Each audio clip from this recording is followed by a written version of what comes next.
Hello दोस्तों, स्वागत है आपका मेरे चैनल यूपीएससी मंत्रालय संस्कार पे। आज हम लोग पढ़ने वाले हैं क्लास 9th की ज्योग्राफी नए एनसीईआरटी पे बेस्ड। आपको पता है एनसीईआरटी ने पूरा अपना सिलेबस चेंज कर लिया है, तो नए एनसीईआरटी पे बेस्ड है chapter number 3 atmosphere and climate, जिसमें हम लोग पढ़ने वाले हैं एटमॉस्फेयर से रिलेटेड सब कॉन्सेप्ट देखेंगे, साथ में क्लाइमेट से रिलेटेड सब कॉन्सेप्ट देखेंगे और इससे आपके एग्जाम में क्वेश्चन आएंगे ही आएंगे। ये बात आप मान लीजिए, क्योंकि सबसे इंपॉर्टेंट चैप्टर यही है एटमॉस्फेयर एंड क्लाइमेट। अगर हम लोग सबसे पहले बात करें एटमॉस्फेयर के बारे में कि एटमॉस्फेयर होता क्या है और अगर अर्थ के पास एटमॉस्फेयर नहीं होता तो क्या होता। सिंपल है, बेसिक बचपन से आप पढ़ते चले आ रहे हैं कि एटमॉस्फेयर क्या करता है। एटमॉस्फेयर ही है जो सन की जो भी रेज आती है उनको ट्रैप करता है। उनको क्या करता है? ट्रैप करता है। तो सन की रेज को ट्रैप करने में सबसे ज्यादा जो कंट्रीब्यूशन है वो किसका है? एटमॉस्फेयर का है।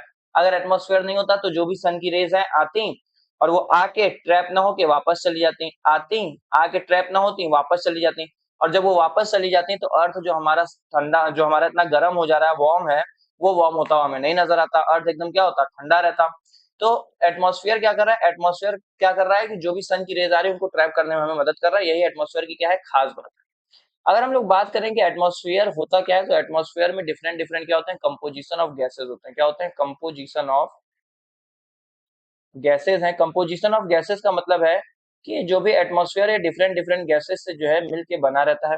अगर मैं बात करूं मेनली कौन कौन से गैसेज है जो मिलके इससे बना रहता है, तो आपको क्या याद रखना है? जैसे सबसे पहले कि नाइट्रोजन, नाइट्रोजन की मात्रा जो है वो सबसे ज्यादा होती है। सबसे ज्यादा जो गैस हमें देखने को मिलता है एटमॉस्फेयर में वो क्या है? नाइट्रोजन है। नाइट्रोजन जो है वो करीब करीब 78% जो एटमॉस्फेयर में हमें देखने को मिलता है वो क्या है? नाइट्रोजन है। लेकिन नाइट्रोजन के साथ दिक्कत की बात क्या है मैं बताऊं कि नाइट्रोजन जो है वो लेस रिएक्टिव गैस है। इसका डायरेक्टली जो है वो हम लोग इस्तेमाल नहीं कर पाते हैं। जब डायरेक्टली हम लोग इस तरह इस्तेमाल नहीं कर पाते हैं नाइट्रोजन का, तब क्या होता है? एक लिग्मस प्लांट होता है। लिग्मस प्लांट के रूट में राइजोबियम बैक्टीरिया होता है। ये राइजोबियम बैक्टीरिया क्या होता है? जो भी एटमॉस्फेरिक गैस होता है उसको कंपाउंड बदलता है, जिसको हम लोग बोलते हैं नाइट्रोजन फिक्सेशन, और फिर उसके थ्रू हम लोग नाइट्रोजन का क्या करते हैं? यूज करते हैं। तो सबसे ज्यादा अगर मैं बोलूं एटमॉस्फेयर में कंपोजिशन ऑफ गैसेस में सबसे ज्यादा कौन सी गैस है, तो नाइट्रोजन है सबसे पहले नंबर पे। दूसरा नंबर अगर बात करूं सर, दूसरे नंबर पे कौन सी ज्यादा सबसे ज्यादा गैस है, तो दूसरे नंबर पे जो हम लोग डायरेक्टली यूज करते हैं वो क्या है? ऑक्सीजन है। क्या है? ऑक्सीजन है, जो करीब करीब कितनी है? करीब करीब 21% है। तो सबसे ज्यादा नाइट्रोजन, उसके बाद ऑक्सीजन, और यही दोनों मिलकर करीब करीब कितना बन जा रहे हैं? 99% बन जा रहे हैं हमारे एटमॉस्फेयर के। उसके अलावा अगर हम लोग बात करें तीसरे नंबर पे क्या है? तीसरे नंबर पे एर्गन है। एर्गन गैस जो है ये भी क्या है? लेस रिएक्टिव है, बहुत कम रिएक्टिव होती है। ये भी 0.93% है। कितना है? 0.93% है।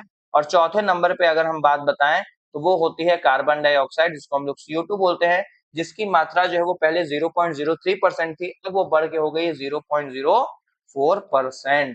तो ये बात हमें याद रखना है, क्योंकि लगातार पॉल्यूशन हो रहा है, उस पॉल्यूशन के चलते जो कार्बन डाइऑक्साइड है उसकी मात्रा जो है बढ़ के 0.04% हो गई है। तो अगर मैं बात करूं कि कंपोजिशन ऑफ गैसेस में सर कौन कौन से गैसेस इसमें इन्वॉल्व होते हैं, तो कौन कौन से गैसेस इन्वॉल्व होते हैं जो आपको याद रखने हैं? सर नाइट्रोजन है 78%, उसके बाद ऑक्सीजन है 21%, एर्गन है 0.93% और कार्बन डाइऑक्साइड है 0.04%। और इन्हीं सब से मिलकर क्या बनते हैं? हमारे एटमॉस्फेयर बनते हैं। और एटमॉस्फेयर क्या काम करते हैं? जो भी सन की रेज आती हैं उनको ट्रैप करते हैं, जिससे हमारा अर्थ क्या रहे? वार्म रहे। अर्थ क्या रहे? वार्म रहे।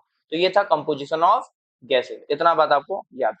आगे हम लोग बात करें, इसमें वही चीजें लिखी हुई जो मैंने आपको बताया कि the earth atmosphere is compose of a mixture of various gases. का क्या है? मिक्सचर है। साथ में अगर मैं इसके बाद बताऊं आपको, मिक्सचर के साथ साथ नाइट्रोजन ऑक्सीजन क्या है? सबसे ज्यादा है, प्राइमरी है, मोस्ट अबंडेंट गैस है। जो सबसे ज्यादा अबंडेंट गैस आपको देखने को मिलेंगे क्या है?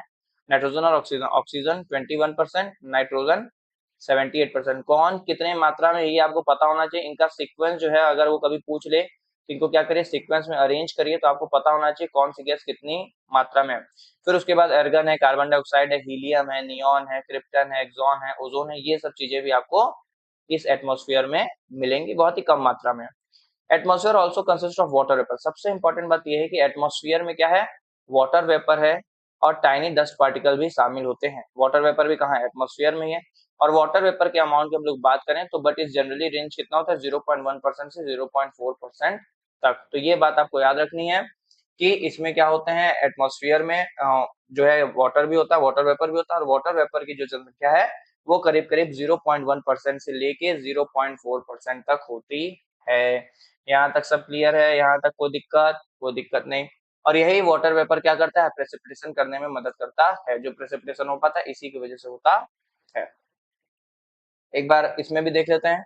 नाइट्रोजन कितना है बताया, नाइट्रोजन कितना है 78%, ऑक्सीजन कितना है 21%, अर्गन कितना है 0.93% और कार्बन डाइऑक्साइड कितना है 0.04% और अदर जो गैसेज है वो 0.03% है। ये सीक्वेंस आपको याद होना चाहिए। सीक्वेंस कौन कौन सा है, सीक्वेंस है नाइट्रोजन सर, सबसे ज्यादा नाइट्रोजन होता है सर। उसके बाद आपने बताया ऑक्सीजन, उसके बाद आपने बताया एर्गन है, उसके बाद आपने बताया कार्बन डाइऑक्साइड। तो ये चार जो है सीक्वेंस आपको याद रहना चाहिए। अब आते हैं हम लोग एटमॉस्फेयर के स्ट्रक्चर के बारे में कि जब भी अर्थ से, ये अर्थ है और अर्थ से हम जब भी ऊपर की तरफ जाते हैं, एल्टीट्यूड बढ़ता है, तो हमने क्या किया, एटमॉस्फेयर की अलग अलग लेयर बनाई, अलग अलग क्या की है, लेयर बनाई है। उसी को हम लोग बोलते हैं स्ट्रक्चर ऑफ द एटमॉस्फेयर। कि क्या एटमॉस्फेयर का स्ट्रक्चर है, कैसे कैसे क्या क्या चीजें होती हैं, समझते हैं इसको। देखिए कि देखिए टोटल जो है ये, अगर मैं लेयर की बात करूं तो टोटल जो लेयर होते हैं एटमॉस्फेयर के वो कितने लेयर होते हैं, वो होते हैं 5 लेयर। कितने लेयर हैं, 5 लेयर है। और कैसे कैसे इनका सीक्वेंस है, ऊपर से नीचे से ऊपर की तरफ जाएंगे तो कौन कौन सी लेयर आएगी, ये पहले समझ लेते हैं, फिर हम लोग समझेंगे कि कौन कौन सी लेयर का क्या क्या इंपॉर्टेंस है, क्या क्या इंपॉर्टेंस है। सबसे पहले समझिए ये कि ये है हमारा अर्थ, और अर्थ से हम क्या कर रहे हैं, ऊपर की तरफ जा रहे हैं। कहाँ जा रहे हैं, स्पेस में। कहाँ जा रहे हैं, स्पेस में। तो अर्थ से जब हम ऊपर की तरफ स्पेस में जा रहे हैं तो डिफरेंट डिफरेंट लेयर आ रही हैं। यहाँ से जब 12 किलोमीटर तक हम जाएंगे तो यहाँ पे हमें जो लेयर देखने को मिलेगी उसको बोलेंगे क्या, ट्रोपोस्फेयर। क्या बोलेंगे, ट्रोपोस्फेयर। तो पहली लेयर जो हमें देखने को मिलती है वो कौन सी है सर, वो है ट्रोपोस्फेयर। फिर 12 किलोमीटर से वापस जाएंगे 50 किलोमीटर तक, यहाँ तक जो लेयर हमें देखने को मिलेगी ये हो गया ट्रोपोस्फेयर। इसके बाद हमें जो दूसरी लेयर देखने को मिलेगी उसको बोलेंगे स्ट्रेटोस्फेयर। क्या बोलेंगे, स्ट्रेटोस्फेयर। उसके बाद और ऊपर जाएंगे तो 80 किलोमीटर के आसपास पे हमें दूसरी लेयर, तीसरी लेयर दिखाई देगी जिसको हम नाम देंगे मेसोस्फेयर। क्या नाम देंगे, मेसोस्फेयर। फिर इसके और ऊपर हम जाएंगे तो और ऊपर जाने पे हमें क्या नजर आएगा, एक बार इसको इरेज करते हैं। और ऊपर हम जाएंगे तो यहाँ पे हमें एक लेयर मिलेगी जिसको हम नाम देंगे थर्मोस्फेयर। क्या नाम देंगे, थर्मोस्फेयर। और ऊपर जब हम जाएंगे फाइनली तो वो आ जाएगा क्या, एक्सोस्फेयर। क्या आ जाएगा, एक्सोस्फेयर। तो सर कितनी लेयर होती हैं टोटल, जो है सर वो 5 लेयर होती हैं। वो 5 लेयर सर, सबसे नीचे जो होता है वो ट्रोपोस्फेयर होता है। ट्रोपोस्फेयर के जब हम थोड़ा सा ऊपर जाएंगे 0 से 12 किलोमीटर तक का जो रेंज होता है वो किसका है, ट्रोपोस्फेयर का है। फिर 12 किलोमीटर से 50 किलोमीटर तक स्ट्रेटोस्फेयर आ जाता है। उसके पीछे मेसोस्फेयर, उसके ऊपर, फिर उसके ऊपर थर्मोस्फेयर, फिर उसके ऊपर फाइनली एक्सोस्फेयर। तो अगर मैं सीक्वेंस में इसको याद करने की कोशिश करूं कि सर सीक्वेंस में एक बार याद करा दीजिए कि सीक्वेंस में कौन कौन सी लेयर जो है वो हमें देखने को मिलती है। तो याद रखना है सीक्वेंस में सबसे पहले ट्रोपोस्फेयर, फिर स्ट्रेटोस्फेयर, फिर मेसोस्फेयर, फिर थर्मोस्फेयर, फिर एक्सोस्फेयर। याद करने का तरीका, एम से मिडिल, एम से मिडिल, मी से मिडिल से बीच में रहेगा मेसोस्फेयर, फिर टी एस इधर और टीई इधर, टीई इधर, टीई और टी एस फिर एम फिर टी।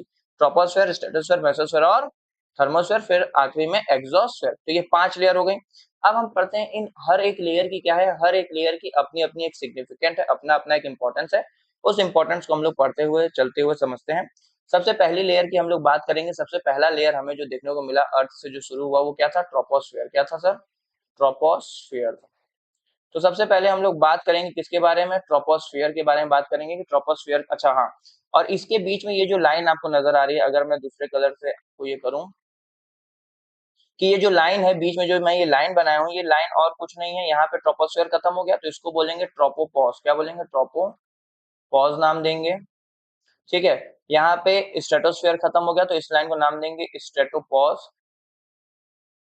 पॉज मतलब रुक गया। यहाँ पे मेसोस्पॉज और फिर थर्मोस्पॉज। ठीक है, ये तो पॉज हो गए। आगे अगर हम लोग बात करें यहाँ पे मेन ट्रोपोस्फेयर के बारे में कि सर ट्रोपोस्फेयर के कुछ इंपॉर्टेंट जो फीचर्स हैं वो हम लोग को बता दीजिए, जिससे जो है एग्जाम में डायरेक्ट क्वेश्चन देखने को मिलता है। तो सबसे पहला बात जो आपको याद रखना है वो याद रखनी है इसकी रेंज। सर इसकी रेंज कहाँ से कहाँ तक थी, तो करीब करीब ऊपर एल्टीट्यूड में जब हम जाएंगे तो 0 से लेके 12 किलोमीटर तक की जो भी हमें देखने को मिलेगा वो क्या देखने को मिलेगा, ट्रोपोस्फेयर। तो 0 से 12 किलोमीटर में क्या है, ट्रोपोस्फेयर है, पहली बात। दूसरी बात आपको क्या याद रखनी है कि ट्रोपोस्फेयर जो है ये सबसे जो आखिरी लेयर है, जब से मतलब अर्थ की सबसे जो पास वाली लेयर है, जो अर्थ पे एकदम है, अर्थ सरफेस पे ये लेयर देखने को मिलेगी। दूसरी इंपॉर्टेंट बात सबसे, कि कोई भी आपको जो वेदर इवेंट नजर आ रहा है, वेदर इवेंट का मतलब सर, वेदर इवेंट का मतलब कि जो भी क्लाउड हो रहे हो, जो भी रेनफॉल हो रहा हो, जो भी स्टॉर्म आ रहे हो, तो ये सब जो भी वेदर चेंजेस आ रहे हैं, जो भी वेदर इवेंट हो रहे हैं, ये सब कहाँ हो रहे हैं? ट्रोपोस्फियर में। तो पहली बात क्या याद रखनी है? पहली बात ये याद रखनी है कि ये क्या है, 0 से 12 किलोमीटर तक है। दूसरी बात क्या याद रखनी है कि जो भी वेदर इवेंट हो रहे हैं, क्लाउड, रेनफॉल, स्टॉर्म, ये सब कहाँ होते हैं? ट्रोपोस्फियर में। कहाँ होते हैं? ट्रोपोस्फियर में। तीसरी और सबसे इंपॉर्टेंट बात याद रखनी है कि ट्रोपोस्फियर में एल्टीट्यूड का मतलब क्या होता है? अगर मैं पूछूं आपसे कि व्हाट इज एल्टीट्यूड, एल्टीट्यूड का मतलब क्या है? तो सिंपल, एल्टीट्यूड का मतलब क्या है कि धीरे धीरे जैसे जैसे हम अर्थ में ऊपर की तरफ जाएंगे, एल्टीट्यूड मतलब अर्थ से ऊपर की तरफ जाएंगे, उसी को हम लोग क्या बोल रहे हैं? एल्टीट्यूड बोल रहे हैं। क्या बोल रहे हैं? एल्टीट्यूड बोल रहे हैं। और अगर मैं आपसे यहाँ पे पूछूं कि सर ये मुझे बता दीजिए कि ये जो एल्टीट्यूड है, अगर ट्रोपोस्फेयर में एल्टीट्यूड इंक्रीज होगा, ट्रोपोस्फेयर में क्या होगा? एल्टीट्यूड इंक्रीज होगा, तो टेम्परेचर क्या होगा? टेम्परेचर इंक्रीज होगा या टेम्परेचर डिक्रीज होगा? तो याद रखना है, जो भी टेम्परेचर है वो क्या होगा? डिक्रीज होगा। क्या होगा? डिक्रीज होगा, मतलब कि कम हो जाएगा। तो दूसरी बात, जैसे जैसे, क्योंकि देखिए जनरली क्या होता है, जैसे जैसे हम ट्रोपोस्फेयर में ऊपर जाते रहते हैं, वैसे वैसे क्या होता रहता है, वैसे वैसे हमें जो है ठंडी लगने लगती है। तो ये बात आपको याद रखना है कि ट्रोपोस्फेयर में एल्टीट्यूड जैसे जैसे इंक्रीज होगा, टेम्परेचर क्या होने लगेगा? डिक्रीज होने लगेगा। तो ट्रोपोस्फेयर से रिलेटेड दो तीन बातें आपको याद रखनी है कि 0 से 12 किलोमीटर के रेंज का है, जो भी वेदर इवेंट हमें देखने को मिलता है, क्लाउड, रेनफॉल, स्टॉर्म, ये सब हमें कहाँ देखने को मिलता है? इसी ट्रोपोस्फेयर में देखने को मिलता है। और दूसरी बात की एल्टीट्यूड जैसे जैसे इंक्रीज होता रहता है, टेम्परेचर क्या होता रहता है? इसका डिक्रीज हो जाता है। ये बात आपको याद रखनी है। ठीक है, ट्रोपोस्फेयर से रिलेटेड। दूसरा हम लोग पढ़ेंगे, दूसरा क्या था? दूसरा था स्ट्रेटोस्फेयर। दूसरा पढ़ते हैं सर, दूसरा जो था वो था स्ट्रेटोस्फेयर। अब अगर मैं बताऊं आपको स्ट्रेटोस्फेयर के बारे में कि स्ट्रेटोस्फेयर से क्या क्या आपको याद रखनी है, तो सबसे पहला कि कहाँ से कहाँ तक है। तो जब हम 12 किलोमीटर के ऊपर जाएंगे, 12 किलोमीटर से लेके 15 किलोमीटर तक, तो ये कौन सा रेंज है? स्ट्रेटोस्फेयर का है। दूसरी बात ये याद रखनी है कि ये क्या है? सेकेंड लेयर है। ये क्या है? अर्थ के एटमॉस्फेयर में क्या है? ये सेकेंड लेयर है। तीसरी बात जो सबसे इंपॉर्टेंट ज्यादा याद रखनी है, जो सबसे इंपॉर्टेंट है, यहाँ पे क्योंकि ये स्ट्रेटोस्फेयर जो है वो सबसे काम एरिया है, सबसे काम जोन है, सबसे काम जो है वो है, जोन है। इसीलिए आप देखें, क्योंकि भैया जो भी वेदर इवेंट हमारे होने थे, क्लाउड है, स्टॉर्म है, बिजली कड़कना, जो भी चीजें, थंडर स्टॉर्म, ये सब कहाँ हो गया? ट्रोपोस्फेयर में हो गया। तो ये जब सब ट्रोपोस्फेयर में हो गया, तो ये वाला जो स्फेयर होने वाला है, ये वाला जो लेयर होने वाला है, वो जनरली क्या रहेगा? साइलेंट रहेगा। या फिर हम लोग बोल सकते हैं कि ये जो एयर हमारा लेयर रहेगा वो क्या रहेगा? काम लेयर रहेगा। क्या रहेगा? काम लेयर रहेगा। इस लेयर में बहुत ही शांति हमें देखने को मिलेगी। ठीक है, अब शांति देखने को मिलेगी भैया, तो यहाँ पे क्या होंगे? जो भी आपके फ्लाइट है, एयरप्लेन्स हैं, ये सब कहाँ उड़ेंगे? ये सब यहीं पे उड़ेंगे। तो जो भी हमें एयरप्लेन्स देखने को मिलते हैं, जनरली जो एयरप्लेन्स उड़ते हुए, वो किस लेयर में होते हैं? स्ट्रेटोस्फेयर में होते हैं। हो गई तीन चार बात हो गई। पांचवी बात अगर मैं बताऊं, सबसे इंपॉर्टेंट क्या है कि इसी लेयर में आपको क्या देखने को मिलेगा? Ozone layer. सर अब ये ओजोन लेयर क्या है? ओजोन लेयर मतलब होता है O3। जैसे मान लीजिए ये क्या है? अर्थ है, ये है सन। सन से यूवी रेज जो है वो डायरेक्टली आती है अर्थ पे। कौन सी rays sir? UV rays. UV rays मतलब अल्ट्रा वायलेट रेज। और ये यूवी रेज इतनी हार्मफुल होती हैं कि अगर ये डायरेक्टली हमारे स्किन पे पड़ेंगी तो हमें क्या हो जाएगा? हमें हो जाएगा स्किन कैंसर। क्या हो जाएगा? स्किन कैंसर हो जाएगा। तो इससे बचने के लिए हमारे नेचर ने हमें एक लेयर प्रोवाइड की हुई है यहाँ पे, जिसको हम लोग बोलते हैं क्या? जिसको हम लोग नाम देते हैं ओजोन लेयर। क्या नाम देते हैं? Ozone layer. ये जो ओजोन लेयर है क्या करती है? हमें इस सन रे से क्या करती है? प्रोटेक्ट करती है।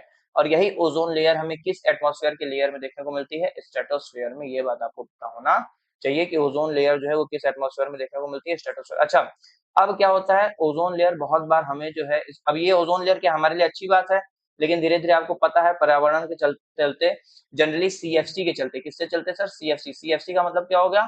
क्लोरोफ्लोरोकार्बन। क्लोरोफ्लोरोकार्बन, ये एक ऐसी गैस है क्लोरोफ्लोरोकार्बन, जनरली कहाँ से निकलती है? रेफ्रिजरेटर से। कहाँ से निकलती है? रेफ्रिजरेटर से। जो भी वो कूलिंग एजेंट हमारे होते हैं, कूलिंग चीजें होती हैं, उनसे वो क्लोरोफ्लोरोकार्बन निकलते हैं।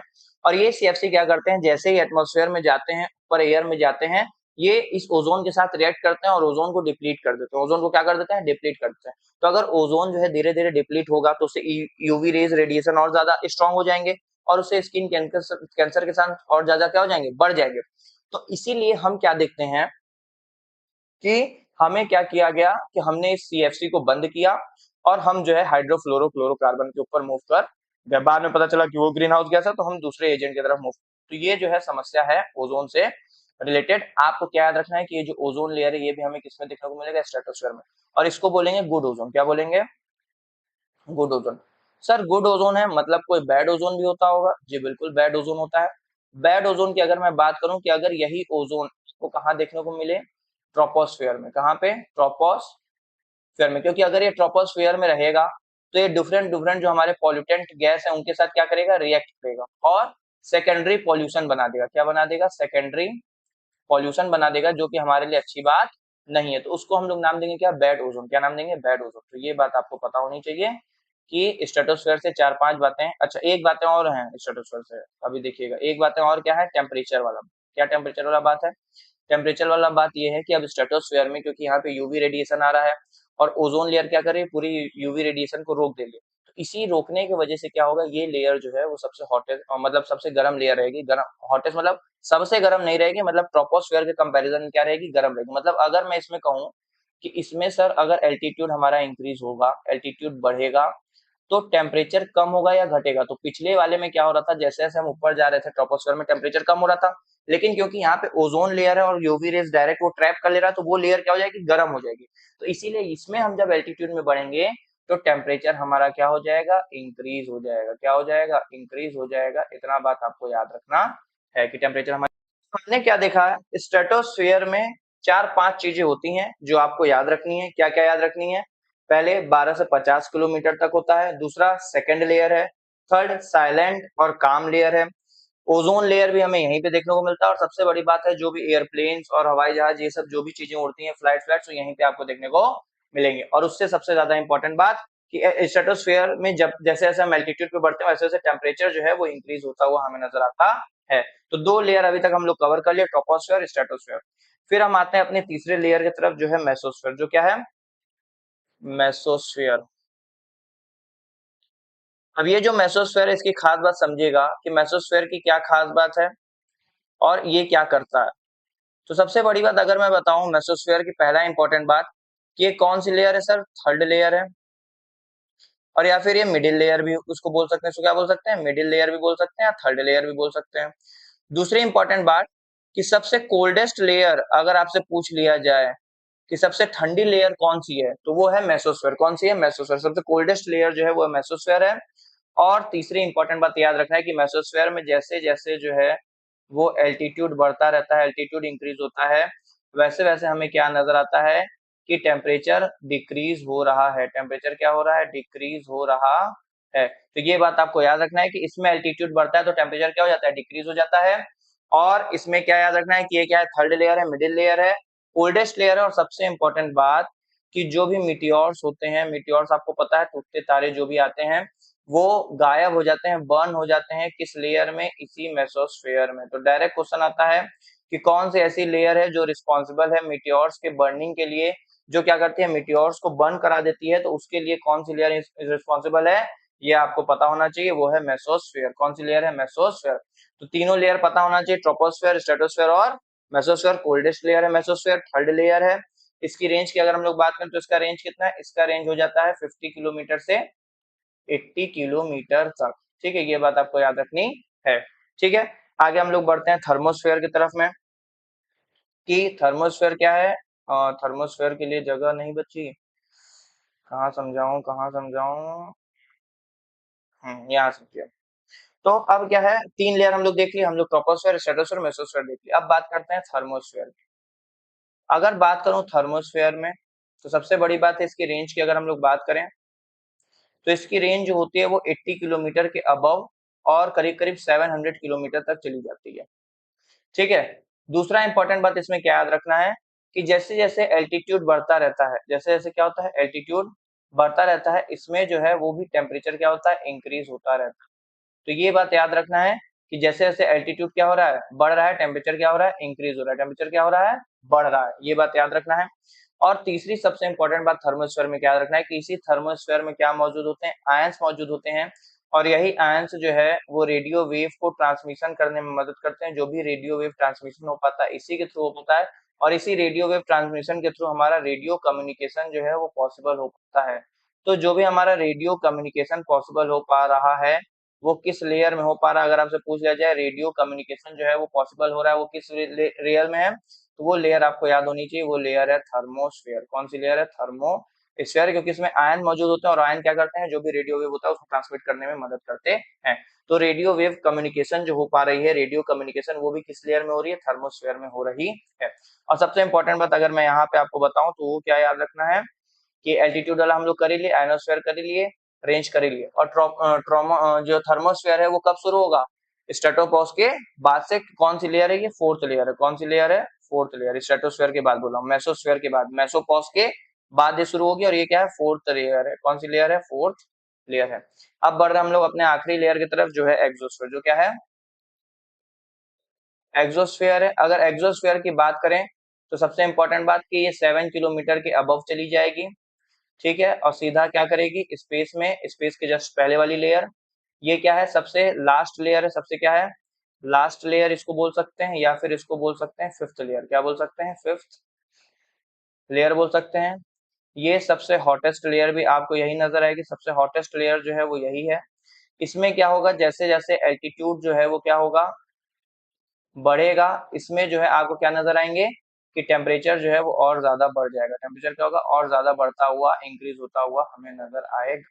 तो ये टोटल जो है वो 5 लेयर थी, पांचों लेयर के बारे में हम लोग बात कर लिए कि ट्रोपोस्फेयर क्या करता है, स्ट्रेटोस्फेयर क्या करता है, मेसोस्फेयर क्या करता है, थर्मोस्फेयर और एक्सोस्फेयर, ये पांचों लेयर क्या क्या करते हैं। ठीक है, एक बार अगर हम लोग इमेज में एक बार समराइज करने की कोशिश करें तो यहाँ पे इमेज में हम लोग समराइज कर लेते हैं कि भैया ट्रोपोस्फेयर कहाँ से कहाँ तक होता है, 10 किलोमीटर तक का इसका रेंज, 10 से 12 किलोमीटर तक का इसका रेंज होने वाला है। और सबसे बड़ी बात कि जो भी वेदर इवेंट्स है, क्लाउड है, जो भी चीजें आपको दिख रही है वो सब कहाँ दिखेंगे, ट्रोपोस्फेयर में दिखेंगे। फिर यहाँ से 12 किलोमीटर से लेके 50 किलोमीटर तक क्या होने वाला है, स्ट्रेटोस्फेयर होने वाला है। स्ट्रेटोस्फेयर ओजोन देखने को मिलेगा, काम एरिया है तो एरोप्लेन और ये सब चीजें आपको उड़ती हुई यहाँ पे नजर आएंगी। फिर थोड़ा ऊपर जाएंगे हम लोग तो क्या आ जाएगा, मेसोस्फेयर आ जाएगा 80 किलोमीटर तक में। मेसोस्फेयर क्या है, सबसे कोल्डेस्ट लेयर मानी जाती है ये, और इसमें क्या होता है, टेम्परेचर क्या होता है हमारा, जैसे जैसे इंक्रीज होता है टेम्परेचर हमारा डिक्रीज होता रहता है, तो टेम्परेचर क्या हो जाता है, डिक्रीज हो जाता है, इसीलिए सबसे कोल्डेस्ट लेयर जो है वो बन जाती है। और जो भी मीटियोर्स है वो यहीं पे आगे क्या हो जाता है, बर्न हो जाता है, ये बात याद रखना है। फिर आता है थर्मोस्फेयर। थर्मोस्फेयर करीब करीब 7 किलोमीटर के आसपास है। यहाँ पे आपको सैटेलाइट जो है देखने को मिलेगा, सैटेलाइट कम्युनिकेशन या रेडियो वेव कम्युनिकेशन जो भी पॉसिबल होता है, इसी को हम लोग दूसरा नाम क्या बोलते हैं, आयनोस्फेयर। क्या बोलते हैं, आयनोस्फेयर के नाम से भी जानते हैं, ये बात भी याद होनी चाहिए। अरोरा जो है ये भी आपको यहीं पे देखने को मिले, जो अलग अलग डिफरेंट डिफरेंट लाइट्स होती हैं उनको अरोरा बोलते हैं, वो भी आपको इसे थर्मोस्फेयर में देखने को मिलेगी। इसके बाद आता है एक्सोस्फेयर। एक्सोस्फेयर की अगर बात करें तो एक्सोस्फेयर क्या इंपॉर्टेंट है, एक्सोस्फेयर सबसे आउटर लेयर है, सबसे फिफ्थ लेयर जो है एक्सोस्फेयर होने वाली है। तो ये पांचों लेयर के बारे में हम लोग बात कर लिए। एक चीज जो इंपॉर्टेंट है, अरोरा बता दूं क्या है, अरोरा क्या है कि अरोरा जो है ओरिजिनेट हुआ है लैटिन वर्ड से, इसका मतलब होता है डॉन, जब भोर होती है, मॉर्निंग लाइट जिसको बोलते हैं। ये नेम पड़ा है रोमन गॉडेस अरोरा के नाम पे। ये आपको चमकती हुई लाइट जो नजर आ रही है इसी को अरोरा बोलते हैं। जनरली ये कहाँ पे दिखती है, हमें पोल्स के पास जो है ये ज्यादातर ऑब्जर्व होती है, बहुत ही ब्यूटीफुल लाइट्स होती है ये। एक चीज जो मैं आपको बताना चाहता हूँ समझिए क्या है, वो यहाँ पे ये है कि मैंने ये पांचों लेयर पढ़ा है, ठीक है। अगर इन पांचों लेयर में टेम्परेचर और एल्टीट्यूड में चीजें पूछ ले कि भैया अगर एल्टीट्यूड बढ़ रहा है तो टेम्परेचर में क्या उसका इम्पैक्ट पड़ने वाला है, तो उसमें आप लोग को दिक्कत नहीं होनी चाहिए, उसमें परेशानी नहीं होनी चाहिए। जैसे मान लीजिए हमने तो ये देखा भैया ऊपर की तरफ जा रहा है तो सब में एल्टीट्यूड क्या हो रहा है, इंक्रीज हो रहा है, तो एल्टीट्यूड तो सब में बढ़ेगा, एल्टीट्यूड क्या होगा, पांचों में इंक्रीज होगा। मेरा ये क्वेश्चन है कि टेम्परेचर का क्या होगा। अब उसके लिए हमें ये समझना पड़ेगा, यहाँ पे हम लोग पांचों लेयर को लिखेंगे। सबसे पहले क्या है, ट्रोपोस्फेयर, फिर क्या है, स्ट्रेटोस्फेयर, सर फिर कौन सी लेयर है, मेसोस्फेयर, फिर सर फिर है थर्मोस्फेयर, और फिर हमें देखने को मिलती है लास्ट में एक्सोस्फेयर। क्या है, एक्सोस्फेयर, ठीक है। ट्रोपोस्फेयर में जैसे जैसे एल्टीट्यूड बढ़ता है तो हमने क्या देखा, टेम्परेचर जो है वो क्या होता है, डिक्रीज हो जाता है। क्या हो जाता है, डिक्रीज हो जाता है, ऊपर जाते हैं ठंडी लगता है। फिर स्ट्रेटोस्फेयर में हमने देखा, स्ट्रेटोस्फेयर में क्या होता है, जैसे एल्टीट्यूड बढ़ता है क्योंकि स्ट्रेटोस्फेयर में ओजोन आ जाती है, ओजोन क्या करती है, ऑब्जर्व करती है सनलाइट को, तो गर्म हो जाती है, तो टेम्परेचर क्या हो जाता है, बढ़ जाता है, मतलब कि इंक्रीज हो जाता है। फिर मेसोस्फेयर में हमने देखा कि मेसोस्फेयर एक कोल्डेस्ट लेयर है, वहां पे मीटियोर्स आके बर्न हो जाते हैं, तो वापस से यहाँ पे टेम्परेचर क्या हो जाता है, डिक्रीज हो जाता है, क्या हो जाता है, डिक्रीज। और फिर थर्मोस्फेयर में हम वापस चले गए, तो वापस से यहाँ पे क्या हो जाता है, टेम्परेचर जो है, अरोरा यहाँ पे मिलेंगे, सैटेलाइट है, रेडियो कम्युनिकेशन है, ये सब है, तो यहाँ पे टेम्परेचर वापस से क्या हो जाता है, इंक्रीज हो जाता है, क्या हो जाता है, इंक्रीज हो जाता है। और अगर लास्ट वाले में हम लोग बात करेंगे एग्जॉस्फेयर में, तो देखिए एक पैटर्न आप समझ गए होंगे, पैटर्न क्या है कि सबसे पहले टेम्परेचर डिक्रीज हुआ, फिर इंक्रीज हुआ, फिर डिक्रीज हुआ, फिर इंक्रीज हुआ। तो अब क्या होना चाहिए, डिक्रीज होना चाहिए, लेकिन अब यहाँ पे आप बात करेंगे एग्जॉस्फेयर में क्या होगा, टेम्परेचर वापस से इंक्रीज हो जाएगा, इसलिए इंक्रीज हो जाएगा क्योंकि हम लोग एकदम कहाँ पहुंच गए, स्पेस के पास पहुंच गए, सन के पास पहुंच गए, तो अब सन की रोशनी डायरेक्ट आ जाएगी, तो इसीलिए टेम्परेचर जो है और ज्यादा बढ़ जाएगा। तो ये सीक्वेंस, अगर मैं आपसे सीधा पूछूं कि वेदर का सिंपल सा मतलब क्या हो, आपके दिमाग में क्या आएगा कि जो सर हम लोग, जो इन्वायरमेंट है, जो क्लाइमेट है, वही क्या है, वेदर है, वही क्या है, वेदर है। लेकिन ये बात गलत है, वेदर और क्लाइमेट में डिफरेंस होता है, वेदर और क्लाइमेट में क्या होते हैं, डिफरेंस होते हैं। सर कैसे डिफरेंस होते हैं, डिफरेंस ऐसे होते हैं कि आप जब भी घर से बाहर निकलते हैं, या फिर आपके दोस्त मिलते हैं, आपके फैमिली मेंबर हैं, आपके टीचर हैं, कोई भी आपसे पूछता है, और अगर वो पूछता है तो आप क्या बताते हैं कि आज का वेदर कैसा है, अगर वो पूछता है आज का वेदर कैसा है, तो आप क्या बताते हैं, आज सनी वेदर है, आज बारिश हो सकता है, आज धूप बहुत तेज, आज ठंडी है, ये क्या है, वेदर है, क्या है, वेदर है। तो मुझे ये समझ में आ गया कि डे टू डे क्या रखना है, डे टू डे, या फिर डेली जो भी चेंजेस हो रहे हैं, डेली जो भी चेंजेस हो रहे हैं, उनको हम नाम देते हैं, किस चीज में डे टू डे चेंजेस हो रहे हैं, टेम्परेचर में चेंजेस हो सकते हैं, ठीक है, रेनफॉल हो सकता है, ठीक है, और प्रेसिपिटेशन हो सकता है, ठीक है। इन सब में कोई भी जो चेंजेस हैं, जो कब है, डे टू डे है, मतलब रोज जो चेंज हो रहे हैं, उन्हीं को हम लोग क्या बोलेंगे, डेली चेंजेस हो रहे हैं, तो वेदर क्या बोलेंगे, वेदर। और यही सब चीजें जब लंबे समय तक धूप रहेगी, लंबे समय तक पानी नहीं बरसेगा, तो जब यही लॉन्ग टर्म हो जाएगा, तो वही लॉन्ग टर्म मेजरमेंट को हम लोग क्या बोलेंगे, क्लाइमेट, क्या बोलेंगे, क्लाइमेट। तो क्लाइमेट क्या होता है, लॉन्ग टर्म के लिए होता है, क्या होता है, लॉन्ग टर्म के लिए। सर कितना लॉन्ग टर्म, 30 ईयर्स, कितने, 30 ईयर्स, 30 साल तक अगर कहीं पानी नहीं बरस, मतलब 30 साल तक पानी नहीं बरस, उसका मतलब क्या है कि मान लीजिए अगर कहीं पानी नहीं बरस रहा है, तो जब पानी नहीं बरस रहा है तो वहां पे क्या होगा, जब वहां रेगुलर पानी नहीं बरस रहा है, रेनफॉल कमी हो रही है, तो वहां पे डेजर्ट मान लीजिए बन जा रहा है, क्या बन जा रहा है, डेजर्ट। तो जो डेजर्ट बन रहा है, तो हम 30 साल का पूरा प्रीवियस 30 साल का देखेंगे, और 30 साल का देख के फिर हम लोग एवरेज निकालेंगे, यहाँ पे इस ये जो टेम्परेचर है, ये ड्राई टेम्परेचर, मतलब ये जो क्लाइमेट है, ये क्या है, ड्राई क्लाइमेट, किसमें आता है, ये ड्राई क्लाइमेट में, तब हम इसको ऐसे निकालेंगे ना। तो एक 30 ईयर का जो हम मेजरमेंट करेंगे, उसको हम नाम देते हैं क्लाइमेट। तो जो लॉन्ग टर्म मेजरमेंट हम कर रहे हैं, उसको क्लाइमेट नाम देंगे। जो short term day to day measurement हो रहा है, टेम्परेचर, रेनफॉल, प्रेसिपिटेशन, मौसम, ये सब क्या कहलाएगा, वेदर, क्या कहलाएगा, वेदर। तो वेदर क्लाइमेट में डिफरेंस क्लियर है, जो लॉन्ग टर्म है क्लाइमेट, जो शॉर्ट टर्म है वो, ठीक है। यहाँ पे आप देख भी सकते हैं कि वेदर और क्लाइमेट में क्या अंतर है, जैसे कि the term weather refers hour to hour and day to day condition of the atmosphere, के एटमॉस्फेयर का या तो डे टू डे, रोजमर्रा जिंदगी में रोज के रोज क्या चीजें चेंज हो रही हैं, या फिर घंटे घंटे में क्या क्या चीजें जो चेंज हो रही हैं, उनको हम लोग नाम देते हैं वेदर, क्या नाम देते हैं, वेदर नाम देते हैं। वहीं अगर मैं बात करूं कि सर फिर क्लाइमेट क्या है, क्लाइमेट बता दीजिए, तो क्लाइमेट होता है क्या, लॉन्ग चलने वाली चीज है, क्या है, long term. The average weather condition for place over a longer period of time refer to climate of the space, उसको क्या बोलेंगे, क्लाइमेट बोलेंगे। तो क्लाइमेट का मतलब क्या हो गया, वो जो लंबे समय तक चले, उसको क्या बोलेंगे, क्लाइमेट। तो यही जो वेदर कंडीशन अगर बहुत लंबे समय तक रहेगी, लॉन्ग पीरियड तक रहेगी, तब हम इसको नाम देते हैं क्लाइमेट। और कितनी, 30 ईयर्स, कितनी यूजुअली कितनी होती है, 30 साल, ठीक है। तो ये डिफरेंस क्लियर है वेदर और क्लाइमेट में कि सर डे टू डे और आवर टू आवर जो चेंजेस हो रहे हैं, उनको हम लोग नाम देते हैं वेदर। और जो लॉन्ग टर्म चीजें चलती चली आ रही हैं, तो लॉन्ग टर्म का जो मेजरमेंट हम लोग निकालते हैं, उसको बोलते हैं क्लाइमेट, क्या बोलते हैं, क्लाइमेट। अब बात करते हैं वेदर क्लाइमेट के कुछ एलिमेंट्स होते हैं, जो क्या करते हैं, इनको वेदर और क्लाइमेट को पूरा समझते हैं, कि पूरा कंट्रोल करते हैं, या पूरा वेदर और क्लाइमेट जो भी है, इन्हीं एलिमेंट्स की वजह से चलते हैं। कौन कौन से एलिमेंट्स इसमें मेन होते हैं अगर मैं बताऊं, और एक एक एलिमेंट सब हमें जो है वो पढ़ना है, ठीक है।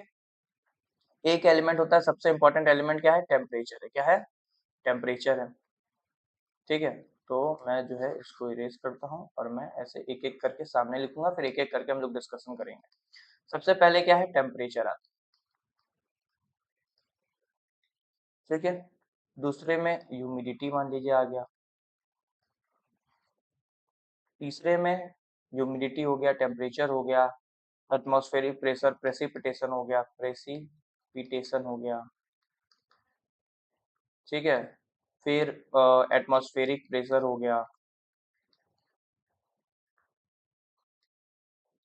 तो फिर इसके बाद हमें पांचवें नंबर पे देखने को मिलेगा विंड। क्या देखने को मिलेगा, विंड। एक दो तीन चार पांच। तो अगर क्वेश्चन आए कि एलिमेंट्स वेदर और क्लाइमेट के क्या क्या एलिमेंट्स हैं, कौन कौन से एलिमेंट्स होते हैं सर, टेम्परेचर होता है, ह्यूमिडिटी होता है, प्रेसिपिटेशन होता है, एटमॉस्फेरिक प्रेशर होते हैं और होता है विंड। और यही पांच चीजें से मिलके क्या होते हैं, पूरे टेम्परेचर पूरे वेदर जो है वो अपना अपना काम जो है वो करते हैं। अगर हम लोग बात करें एक एक चीज के बारे में, टेम्परेचर से सबसे पहले अपनी कहानी की शुरुआत करते हैं। सबसे पहला टॉपिक हमारा होने वाला है क्या, टेम्परेचर। कि टेम्परेचर से क्या क्या चीजें हैं, क्या क्या चीजें हमें कैसे समझ, ठीक है। इसके लिए एक इमेज मैं आपको दिखा रहा हूँ।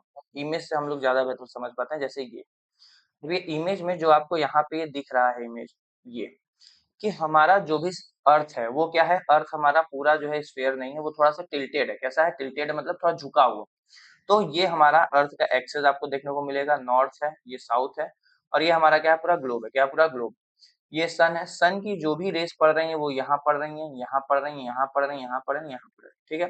तो अगर मैं इसको इमेज यहाँ बना के आपको समझाऊं, समझिएगा कि क्या क्या चीजें। जैसे कि ये मान लीजिए हमारा क्या है, अर्थ है, और अर्थ का ये एक्सेस पॉइंट है। ये क्या है, एक्सेस पॉइंट है। ये नॉर्थ है और ये क्या है, साउथ है, ये पोल है, ठीक है। और यहाँ पे क्या है, यहाँ पे हमारे सन भाई, ठीक है। ये क्या है, सन है मान लीजिए, ठीक है। कोई भी जो सन की रेज है, वो सन की रेज कहाँ पड़ेगी, वो पड़ रही है अर्थ पे। कहाँ पे पड़ रही है, अर्थ पे पड़ रही है। और अर्थ पे आपको पता है अलग अलग क्या होते हैं, लेयर होते हैं, ठीक है। जैसे ये जो है इसको बोलते हैं अर्थ, जो एक अलग करता है नॉर्थ और सदर्न हेमिस्फीयर को, उसको क्या बोलते हैं, इक्वेटर। क्या बोलते हैं, इक्वेटर। तो इसको हमने नाम दे दिया इक्वेटर, ठीक है। ऊपर वाला क्या होता है, ऊपर होता है ट्रॉपिक ऑफ कैंसर। नीचे सर क्या होता है, नीचे होता है tropic of capricorn. Tropic of capricorn, tropic of cancer, बीच में क्या हो गया, इक्वेटर हो गया। यहाँ पे क्या देखने को मिलेगा, आर्कटिक जोन और अंटार्कटिक जोन। मतलब यहाँ पे आपको पोल्स देखने को मिलेंगे, फ्रीज जोन होता है, ये पोल्स, ठीक है। अब जो भी सन की रेज निकल रही है, जो भी क्या हो रही है, सन की रेज निकल रही है, तो सन की रेज जा कहाँ रही है, समझिएगा। ये जो भी सन की रेज है ये निकल के पड़ रही है सीधा अर्थ। कहाँ पे पड़ रही है, सीधा अर्थ पे पड़ रही है। और अर्थ पे जब ये सन की रेज पड़ेगी तो सबसे ज्यादा, क्योंकि डायरेक्ट इसके सामने क्या आ रहा है, ये इक्वेटर वाला, कौन सा पार्ट, इक्वेटर वाला पार्ट, डायरेक्ट अलाइन इसके सामने कौन सा कर रहा है, इक्वेटर वाला पार्ट। इसीलिए सन की जो भी रेज हैं वो डायरेक्टली जो कहाँ पड़ती हैं, कहाँ पड़ती हैं, इक्वेटर पे पड़ती हैं, इक्वेटर पे। तो पहली बात हमें याद रखना। और जैसे जैसे हम इक्वेटर से क्या करेंगे, ऊपर की ओर जाएंगे, ये क्या है, इक्वेटर है। और जैसे जैसे हम इक्वेटर से क्या करेंगे, ऊपर की ओर जाएंगे, यहाँ पे मान लीजिए आए, थोड़ी सी कम हो जाएगी, थोड़ी सी क्या हो जाएगी, कम हो जाएगी। और ऊपर जाएंगे तो और थोड़ी सी क्या हो जाएगी, और कम हो जाएगी। और यहाँ पे तो पहुंच भी नहीं पाती है। वैसे यहाँ पे इतनी रहेगी, धीरे धीरे क्या हो जाएगी, और कम हो जाएगी, धीरे धीरे क्या हो जाएगी, और कम हो जाएगी। तो मुझे क्या समझ में आया कि सर अर्थ क्योंकि हमारा थोड़ा सा टिल्टेड है, झुका हुआ, उसके वजह से अर्थ सन के सामने क्या चीज आ जाता है, इक्वेटर। क्या आ जाता है, इक्वेटर। तो मतलब मैं ये कह सकता हूँ कि सर सबसे ज्यादा जो टेम्परेचर होता है वो कहाँ पे होता है, वो होता है इक्वेटर पे, ठीक है। अब समझिएगा यहाँ पे कि अब मैं अगर आपसे ये कहूँ, यहाँ पे ये फिगर समझ में आ गया कि इक्वेटर पे ज्यादा, सबसे ज्यादा सन। और सन की जो भी लाइट आती है, एक टर्म होता है इंसोलेशन। क्या होता है, इंसोलेशन। इस टर्म को समझ लेते हैं, इंसोलेशन, इंसोलेशन। सर इंसोलेशन का मतलब क्या है, जो भी सन की रेज क्या करें, अर्थ पे आ रही है, तो अर्थ पे जितनी सन की आने वाली रेज होती है उन्हीं को बोलते हैं इंसोलेशन। क्या बोलते हैं, इंसोलेशन। अगर मैं कहूँ सन की जो रेज आ रही हैं, अगर ये सन की रेज ज्यादा आएंगी, समझिएगा बात को, अगर मैं कहूँ सन की रेज क्या होंगी, ज्यादा आएंगी, तो क्या टेम्परेचर ज्यादा होगा, क्या टेम्परेचर ज्यादा होगा वहां का, जी हाँ बिल्कुल, वहां का टेम्परेचर क्या होगा, ज्यादा होगा। तो ये बात याद रखना है, जहाँ पे इंसोलेशन ज्यादा, वहां पे सन की रेज क्या हो रही है, ज्यादा आ रही है। और जब सन की रेज ज्यादा आएंगे तो अल्टीमेटली हमें क्या देखने को मिलेगा कि वहां पे टेम्परेचर भी क्या रहेगा, ज्यादा रहेगा। तो इसीलिए इस रीजन में क्या रहेगा, टेम्परेचर भी ज्यादा रहेगा, ठीक है। तो मतलब अगर मैं कहूँ कि सबसे ज्यादा, अगर मैं यहाँ एक पेज लूँ और मैं आपसे ये कहूँ कि अब आप मुझे बताइए इंसोलेशन जो है इंसोलेशन मतलब समझ में आ गया ना, जो सन की रेज आ रही है अर्थ पे उसी को इंसोलेशन बोलते हैं। तो हमें तीन चीज समझ में आ गया, इक्वेटर समझ में आ गया सर, इक्वेटर के बाद होता है ट्रॉपिक ऑफ कैंसर या ट्रॉपिक ऑफ कैप्रिकॉर्न होता है।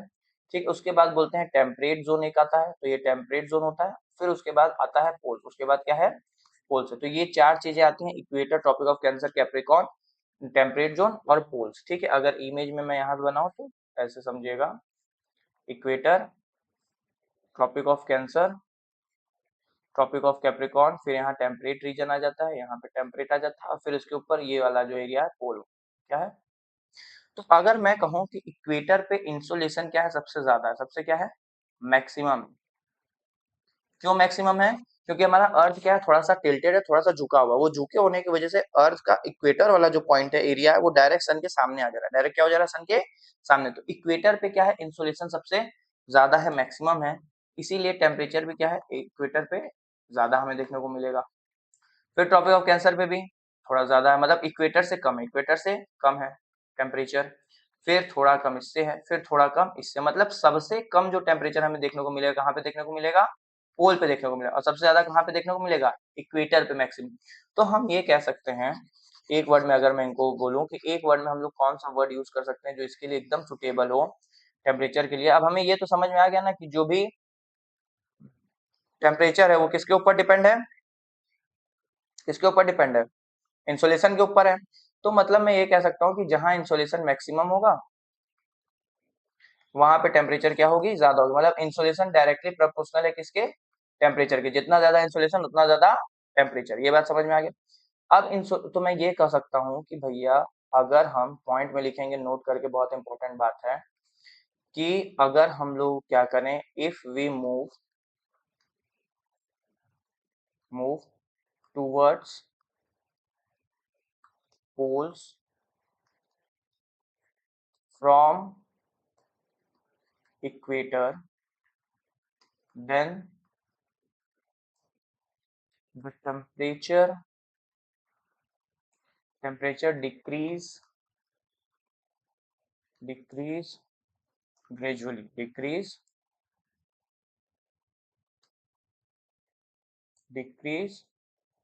gradually। अब ये जो मेरे लिए पॉइंट है, ये जो है मैं यहाँ पे लिखा हूँ, इसको जो है ये बहुत जरूरी है भैया, इसको याद आपको रखना है, इसको समझना है कि ये क्या चीज है जो मैं यहाँ पे नोट में लिखा हुआ हूँ। ये क्या लिखा है समझिएगा, if we move towards poles, अगर हम पोल्स की तरफ जाते हैं, मतलब ये इक्वेटर, और इक्वेटर से कहाँ की तरफ जाएंगे, पोल्स की तरफ जाएंगे। तो जैसे जैसे पोल्स की तरफ हम बढ़ेंगे इक्वेटर से, टेम्परेचर क्या होगा, कम होगा कि ज्यादा होगा, तो टेम्परेचर क्या हो जाएगा, टेम्परेचर हो जाएगा डिक्रीज, क्या हो जाएगा डिक्रीज। तो ये बात याद रखनी है कि इक्वेटर्स के पोल की तरफ हम बढ़ेंगे तो टेम्परेचर क्या होगा, डिक्रीज होगा, और जहां सबसे ज्यादा इंसोलेशन वहीं हमें सबसे ज्यादा टेम्परेचर भी देखने को मिलेगा।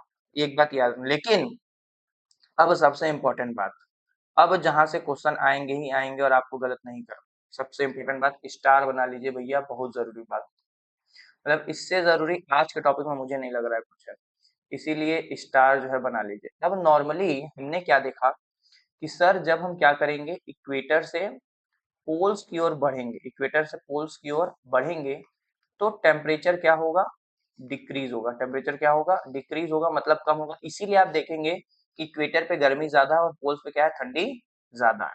ठीक है, लेकिन इसके एक एक्सेप्शन है। एक्सेप्शन क्या है, अगर मैं आपसे ये पूछूंगा कि सबसे हाईएस्ट टेम्परेचर कहाँ रिकॉर्ड हो, सबसे हाईएस्ट का मतलब है सबसे ज्यादा, मैक्सिमम टेम्परेचर कहाँ पे हमें देखने को मिलेगा। तो आधे से ज्यादा लोग अब क्या बताएंगे कि मैक्सिमम टेम्परेचर कहाँ देखने को मिलेगा। अगर मैं ऑप्शन दूं, option A equator, option B equator के बाद option B poles, option C temperate reason.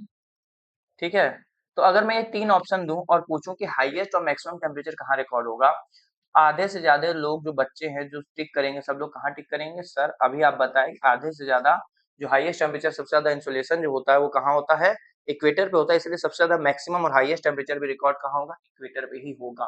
आधे से ज्यादा लोग ये बताएंगे, लेकिन मैं बता दूं बच्चों ये स्टेटमेंट गलत है। जितने भी इक्वेटर वाले हैं वो सब आंसर गलत है, जितने पोल्स वाले उनका भी गलत है, जितने टेम्परेचर वाले उनका भी गलत है। क्योंकि सही आंसर जो है वो न पोल है, न टेम्परेट है, न इक्वेटर है। सही आंसर, इसका करेक्ट आंसर जो है, अगर मैं आपसे कहूँ इसका करेक्ट आंसर सब क्या है आप बताइए, और क्यों है ये भी बताइएगा। तो इसका करेक्ट आंसर है ट्रॉपिकल रीजन। ट्रॉपिकल रीजन जो हमें देखने को मिलता है, कौन सा tropical region sir? Tropic of Cancer और ट्रॉपिक ऑफ कैप्रिकॉर्न। यहाँ पे हाईएस्ट टेम्परेचर रिकॉर्ड होता है ट्रॉपिक्स वाले रीजन पे, न कि इक्वेटर पे। क्यों सर इक्वेटर पे क्यों नहीं होता है, अब समझिएगा। क्योंकि इक्वेटर पे सबसे ज्यादा इंसुलेशन, और अगर इंसुलेशन की बात है तो सबसे ज्यादा इक्वेटर पे, उसमें तो कोई दिक्कत की बात नहीं है। लेकिन हमें ये पता है कि सर इक्वेटर पे पानी बहुत है। क्या है? पानी बहुत है। अब क्या होगा, जैसे ही इंसुलेशन होगा, इंसुलेशन होने के बाद क्या होगा, एक प्रोसेस होता है जिसको हम लोग बोलते हैं इवेपोरेशन। क्या बोलते हैं? इवेपोरेशन बोलते हैं। मतलब कि पानी क्या होगा, भाप बन के ऊपर जाएगा, एवोपरेट होगा। जब ऊपर जाके इवेपोरेशन होगा तो उसके बाद क्या होगा, कंडेंसेशन। तो क्या होगा, कंडेंसेशन होगा। और फिर उसके बाद क्या होगा, रेनफॉल होगा। क्या होगा, रेन। ये रेनफॉल क्या करेगा, जो हमारा टेम्परेचर बढ़ा हुआ था उसको डाउन कर देगा, उस टेम्परेचर क्या कर देगा, कम कर देगा। आप समझिएगा, धूप सबसे ज्यादा है इक्वेटर पे, इंसुलेशन सबसे ज्यादा है, इंसुलेशन ज्यादा है, पानी है, तो क्या होगा, एवेपोरेशन होगा, पानी ऊपर जाएगा, ऊपर जाके कंडेंसेशन होगा, फिर रेनफॉल। जब रेनफॉल हुआ तो इक्वेटर रीजन का टेम्परेचर ऑटोमेटिक क्या हो गया, कम हो गया। और यही रीजन है कि यहाँ पे क्योंकि पानी है, और ट्रॉपिक्स वाले रीजन पे यहाँ पे पानी जो है वो नहीं, इसीलिए आप देखेंगे कि ये वाला जो रीजन है ट्रॉपिक्स का, यहाँ का और यहाँ का, यहाँ पे उतना पानी नहीं है, इसीलिए उतना इवेपोरेशन नहीं हो पा रहा है, इसीलिए उतना रेनफॉल नहीं होता है। ये रेनफॉल लेस रीजन है, यहाँ पे रेनफॉल बहुत कम होता है। यही कारण है कि यहाँ पे मैक्सिमम टेम्परेचर हमें रिकॉर्ड होती हुई देखने को मिलती है। ये बात है। और इक्वेटर पे तो कहा जाता है 4 पीएम रेनफॉल। क्या कहते हैं, 4 पीएम, डेली 4 पीएम रेनफॉल होता है। मतलब डेली शाम में 4 बजे जो है इक्वेटर पे पानी बरसता है। उसकी वजह से रेनफॉल क्या, उसको क्या हो गया, कम हो गया, टेम्परेचर कम हो गया। तो इसीलिए अगर पूछ ले कि हाईएस्ट और मैक्सिमम टेम्परेचर कहाँ रिकॉर्ड होगा, तो ट्रॉपिक्स वाले रीजन में। लेकिन ये बात याद रखना है कि इक्वेटर से पोल्स की तरफ हम जब बढ़ते हैं तो टेम्परेचर क्या हो जाता है, डिक्रीज हो जाता है, क्योंकि सन की जो इंसोलेशन रेज है वो कम हो जाती है पोल्स पर। इतना क्लियर है दोस्तों? यहाँ तक क्लियर है सब? ठीक है। अब आगे हम लोग पढ़ेंगे टेम्परेचर के बाद क्या पढ़ेंगे, अपना दूसरा यहीं पे जो है कि पेज देखो मुझे मिल जाए, हाँ पेज, एक और पेज मिल गया, बहुत है। अब टेम्परेचर के बाद आता है खेल दूसरा, ह्यूमिडिटी। सर अब ह्यूमिडिटी क्या है ये भी समझा दीजिए, जब इतना बता रहे हैं। देखिए ह्यूमिडिटी क्या हो, जब टेम्परेचर ज्यादा था, टेम्परेचर ज्यादा होने की वजह से क्या हो गया, इवेपोरेशन हो गया। क्या हो गया, इवेपोरेशन हो गया। सर इवेपोरेशन में क्या होता है, इवेपोरेशन में सर आपका जो वाटर है वो बदल जाता है वाटर वेपर में। किसमें बदल जाता है, वाटर वेपर में। और यही वाटर वेपर जब एयर में क्या हो जाए, ज्यादा हो जाए, एयर में क्या हो जाए, ज्यादा हो जाए, इसी फेज को हम लोग बोलते हैं ह्यूमिडिटी। क्या बोलते हैं, ह्यूमिडिटी। तो अगर पूछ लें कि भैया ह्यूमिडिटी क्या होती है, ह्यूमिडिटी मुझे बता दीजिए, तो ह्यूमिडिटी क्या होती है, जैसे ही क्या होता है वाटर वेपर जब एयर में ज्यादा हो जाता है तो हम लोग बोलते हैं ह्यूमिडिटी होगी। क्या होगा, ह्यूमिडिटी होगी। और उसके वजह से फिर आप देखते होंगे पसीना आने लगता है, जो स्वेट होता है, पसीना जल्दी सूखता नहीं है, इवेपोरेट नहीं हो पाता है, और पसीना ज्यादा होने, किचकिच होने लगता है, चिपचिपापन लगता है, वो ह्यूमिडिटी के कारण है। तो ह्यूमिडिटी क्या होती है, जैसे ही वाटर, अब जैसे एयर कॉलम है, और उस एयर कॉलम में कितने क्या है, वाटर वेपर है, कितने क्या है, वाटर वेपर है, उन्हीं को हम लोग बोलते हैं ह्यूमिडिटी। क्या बोलते हैं, ह्यूमिडिटी। एयर में कितने वाटर वेपर है उनको हम नाम देते हैं ह्यूमिडिटी। अच्छा, दो टाइप की ह्यूमिडिटी होती है ये भी बता दे रहा हूँ। एक होती है रिलेटिव ह्यूमिडिटी, और एक होती है एक्चुअल ह्यूमिडिटी।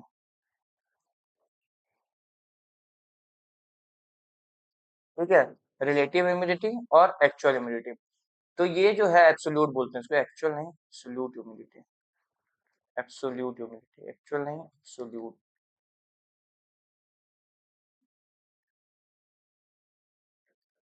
ठीक है।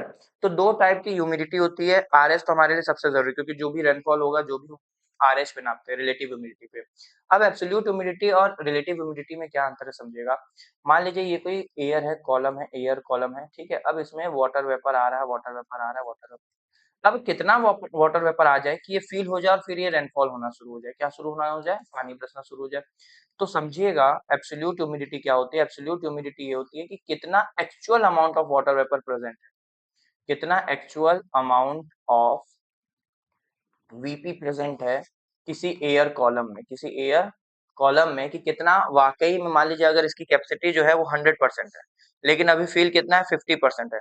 इसी को हम लोग क्या बोल रहे हैं, एक्चुअल ह्यूमिडिटी बोलते हैं। तो एब्सोल्यूट ह्यूमिडिटी का मतलब क्या हो गया, कितना actual amount of water vapour क्या है, प्रेजेंट। रिलेटिव ह्यूमिडिटी की बात आ जाती है तो उसका कैपेसिटी हम लोग देखते हैं कि उसकी कैपेसिटी कितनी, उस एयर कॉलम की कितनी कैपेसिटी है, उसको बोलते हैं रिलेटिव ह्यूमिडिटी। तो ये दो बात आपको समझना है। और ह्यूमिडिटी का मतलब क्या हो गया कि जब भी इवेपोरेशन होगा, जो वाटर वेपर रहेगा एयर में रहेगा, उसी को बोलेंगे क्या, ह्यूमिडिटी। ये भी पूरा क्या करता है, कंट्रोल करता है।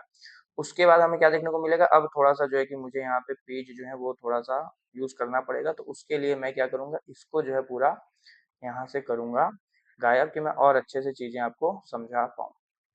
इसको करूंगा डिलीट, ये वाले पार्ट को भी करूंगा डिलीट। ठीक है, बस मेरे साथ समझते रहना दोस्तों, इतने अच्छे से पूरा समझा दूंगा कि दोबारा आपको सब्जेक्ट उठाने की और सब्जेक्ट पढ़ने की जरूरत नहीं पड़ेगी। बस इसी को आप रिवाइज कर लेंगे, आपका काम हो जाएगा। कहीं भी कुछ भी करने की आपको जरूरत नहीं पड़ेगी। बस ये है कि मेरे साथ एंड तक वीडियो के बने रहना है। वीडियो बीच में मिस करेंगे, एक टॉपिक मिस हो जाएगा, क्या पता एग्जाम में वही टॉपिक आ जाए, फिर मैं क्या, कोई भी कुछ नहीं कर पाएंगे। तो हमने दो चीज देख लिया, टेम्परेचर और ह्यूमिडिटी। तीसरा आता है एटमॉस्फेरिक प्रेशर। ये बड़ा सही है, एटमॉस्फेरिक प्रेशर। अब समझिए कि जो भी ये एयर है, हमारे आसपास जितनी भी एयर दिख रही है, जितनी भी एयर है, वो भी क्या करती हैं, प्रेशर एक्सर्ट करती हैं, मतलब प्रेशर को लगाती हैं। और यही प्रेशर को हम लोग नाम देते हैं, यही जो प्रेशर एक्सर्ट कर रही हैं, इन्हीं प्रेशर को हम लोग बोल रहे हैं क्या, एटमॉस्फेरिक प्रेशर। क्या नाम दे रहे हैं, एटमॉस्फेरिक प्रेशर। तो एटमॉस्फेयर द्वारा, इस एयर द्वारा लगाया गया प्रेशर, इस एयर द्वारा लगाया गया प्रेशर ही क्या कहलाता है, एटमॉस्फेरिक प्रेशर कहलाता है। ठीक है, अब समझिएगा कि ये जो एटमॉस्फेरिक प्रेशर ये कैसे काम करता है और क्या पूरा चीजें हैं, समझिएगा कि जैसे जैसे हम क्या करते हैं, एटमॉस्फेयर है, ठीक है, एटमॉस्फेरिक प्रेशर है, ये क्या है, अर्थ है। अब हम लैटिट्यूड में बढ़ेंगे तो ऐसे बढ़ेंगे। अब हम एल्टीट्यूड में बढ़ रहे हैं, एल्टीट्यूड में क्या होता है आपको, एल्टीट्यूड मतलब हाइट, एल्टीट्यूड मतलब हाइट होती है बेसिकली। तो अर्थ से, अगर ये अर्थ है और यहाँ से अगर मैं ऊपर की तरफ जा रहा हूँ, तो ये क्या है, एल्टीट्यूड बढ़ रहा है। क्या बढ़ रहा है, एल्टीट्यूड। इसी को बोलते हैं एल्टीट्यूड। तो एल्टीट्यूड की जब मैं बात करूंगा तो मैं हाइट की बात करूंगा, याद रखिएगा दोस्तों। जब मैं एल्टीट्यूड की बात कर रहा हूँ तो मैं जनरली हाइट की बात कर रहा हूँ कि अर्थ से यहाँ ऊपर लोग जा रहे हैं, इसकी मैं बात कर रहा हूँ, ये लैटिट्यूड की बात नहीं कर रहा हूँ, ये बात याद रखना है। ठीक है, जैसे जैसे एल्टीट्यूड बढ़ता है, जैसे जैसे आप एयर में जो है ऊपर की ओर जाते रहेंगे, वैसे वैसे क्या होता रहेगा, जो एटमॉस्फेरिक प्रेशर है वो डिक्रीज होता रहेगा। तो ये समझ लीजिए कि जैसे जैसे एल्टीट्यूड क्या होगा, इंक्रीज होगा, जो एटीएमपी है, एटमॉस्फेरिक प्रेशर है, वो डिक्रीज हो जाएगा। इसका मतलब सर क्या है कि जितना हम अर्थ के करीब रहेंगे, जितना हम सी लेवल पे रहेंगे, वहां पे हमें क्या देखने को मिलेगा, मैक्सिमम एटमॉस्फेरिक प्रेशर देखने को मिलेगा। और जितना हम ऊपर रहेंगे, एयर में ऊपर जाते रहेंगे, एल्टीट्यूड में ऊपर जाते रहेंगे, उतना एटमॉस्फेरिक प्रेशर क्या होता रहेगा, कम होता रहेगा। भैया यही तो कारण है, यही रीजन है कि जब लोग जो है पहाड़ों पे जाते हैं, तो पहाड़ों पे जाने पे क्या होता है, नोज ब्लीडिंग होने लगती है, क्योंकि वहां पे प्रेशर क्या हो जाता है, बाहर का बहुत ही ज्यादा लो हो जाता है, बहुत ही लो प्रेशर, और बॉडी का क्या रहता है, हाई प्रेशर। और कोई भी चीज का मूवमेंट जो होता है वो हमेशा कहाँ होता है, high pressure to low pressure. ये बात को याद रखना है। एटमॉस्फेरिक प्रेशर समझ में आ गया। ये बात समझ में आई कि जैसे जैसे एल्टीट्यूड बढ़ता रहता है, एटमॉस्फेरिक प्रेशर क्या होता है, डिक्रीज होता है। क्या होता है, डिक्रीज होता है। तो पहली बात ये याद रखनी है। दूसरी बात ये समझिए कि कहीं भी एरिया का टेम्परेचर बढ़ा, टेम्परेचर बढ़ा तो मतलब वहां की एयर क्या हो गई, वार्म हो गई। क्या हो गई, वार्म हो गई। और वार्म एयर का जो वेट होता है वो बहुत ही कम होता है। क्या होता है, वेट बहुत ही कम होता है। इसके वजह से जो वार्म एयर है वो राइज करने लगती है। राइज करने का मतलब क्या है सर, ऊपर जाना शुरू हो जाती है। क्या करना शुरू हो जाती है, ऊपर जाना शुरू कर देती है। ठीक है, जैसे ही टेम्परेचर ज्यादा होता है, एयर वार्म हो जाती है, वार्म एयर का वेट बहुत कम होता है, तो एयर जो है वो क्या करती है, राइज करना शुरू कर देती है। एयर जो है वो ऊपर जाना शुरू कर, और जैसे ही एयर राइज कर दी, वहां का जो एरिया हो जाता है वो क्या हो जाता है, लो प्रेशर, क्योंकि वहां पे कोई रहने वाला नहीं है। उस एरिया को हम लोग बोलते हैं लो प्रेशर। क्या बोलते हैं, लो प्रेशर बोलते हैं। ठीक है, अब ऐसे ही एक सेम केस होता है रिवर्स मॉडल में। क्या होता है समझिएगा इसके, अगर मैं इसके रिवर्स मॉडल में आपको समझाऊं, तो मान लीजिए मैंने क्या किया, टेम्परेचर को बढ़ा दिया। ठीक है, मतलब कि कम कर दिया, बढ़ाए तो अभी हम लोग यहाँ टेम्परेचर अगर बढ़ा दिए हम लोग, तो एयर वार्म हो गई, वेट कम था, एयर राइज करी, ऊपर गई राइज करके, और वहां बन गया लो प्रेशर। वैसे ही अगर हम लोग एयर वार्म टेम्परेचर कम कर देंगे, तो एयर जो है वो क्या हो जाएगी, कोल्ड हो जाएगी, कोल्ड एयर हो जाएगी। वार्म एयर से क्या हो गई, कोल्ड एयर। जैसे ही कोल्ड एयर हुई, इसका वेट क्या हो गया, ज्यादा हो गया। वेट क्या हो गया, ज्यादा हो, जैसे ही वेट ज्यादा हो गया ये एयर जो है वो डेंस करने लग गई, मतलब कि नीचे की तरफ गिरना शुरू हो गई, नीचे की तरफ गिरना शुरू हो गई।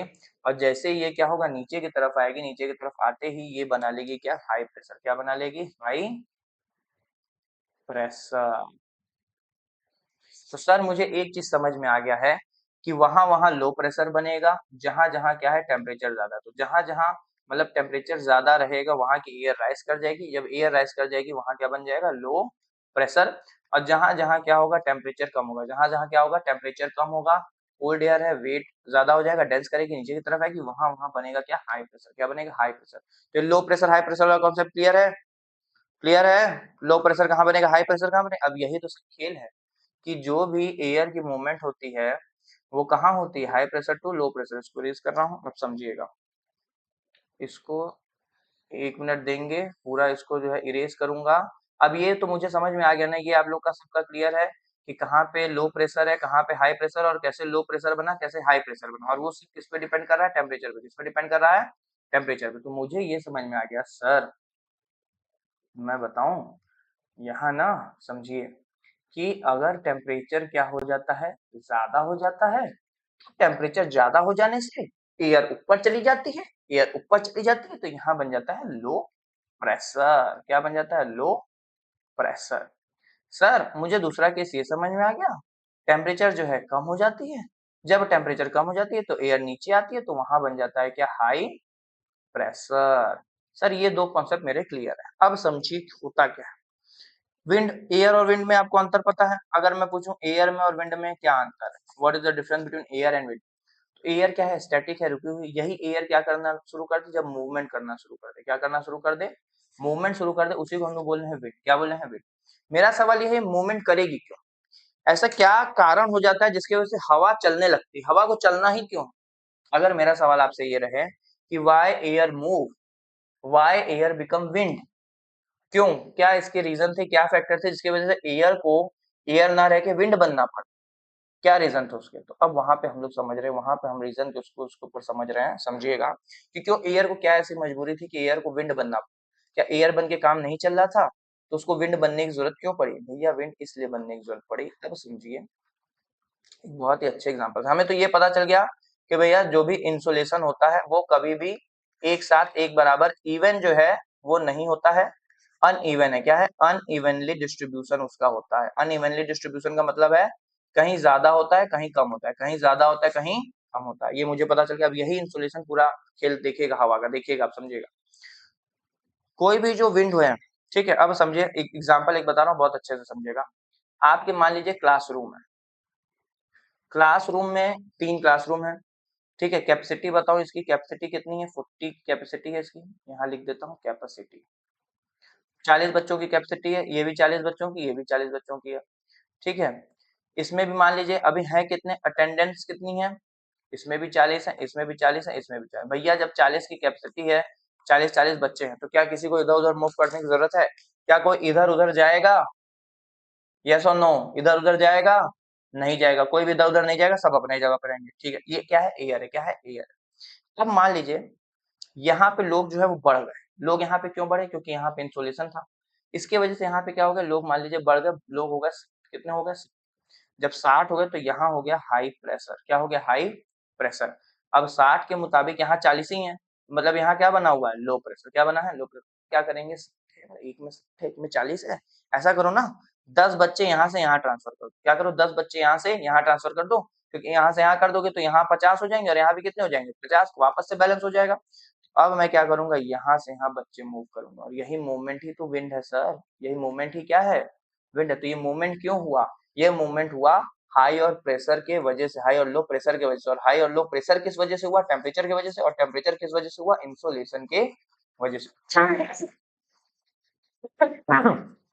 और सॉरी, इंसोलेशन कम ज्यादा कैसे हुआ, अर्थ के पोजीशन की वजह से, क्योंकि अर्थ क्या है, थोड़ी सी टिल्टेड है, तो उसके वजह से इंसुलेशन अनइवन हुआ, इंसुलेशन अनइवन से वजह से टेम्परेचर अनइवन हुआ, और उस टेम्परेचर डिफरेंसेस की वजह से लो प्रेशर हाई प्रेशर वाला एरिया जो है वो क्रिएट हो गया।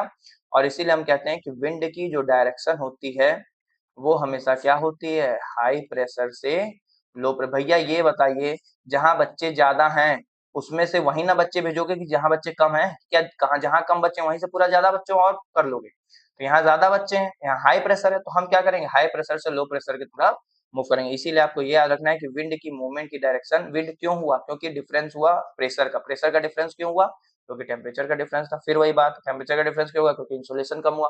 इंसोलेशन अनइवन क्यों है, क्योंकि अर्थ की पोजीशन ही ऐसी है। तो याद रखना है कि विंड की डायरेक्शन होती है हमेशा high pressure to low pressure. High pressure से कहाँ मूव करेगी, लो प्रेशर की तरफ। और जब ये मूव करना शुरू कर देगी तो ही तो हम लोग क्या बोलेंगे, सर ये तो विंड हो गया। सर क्या हो गया, ये तो विंड हो गया, ये तो हवा हो गई।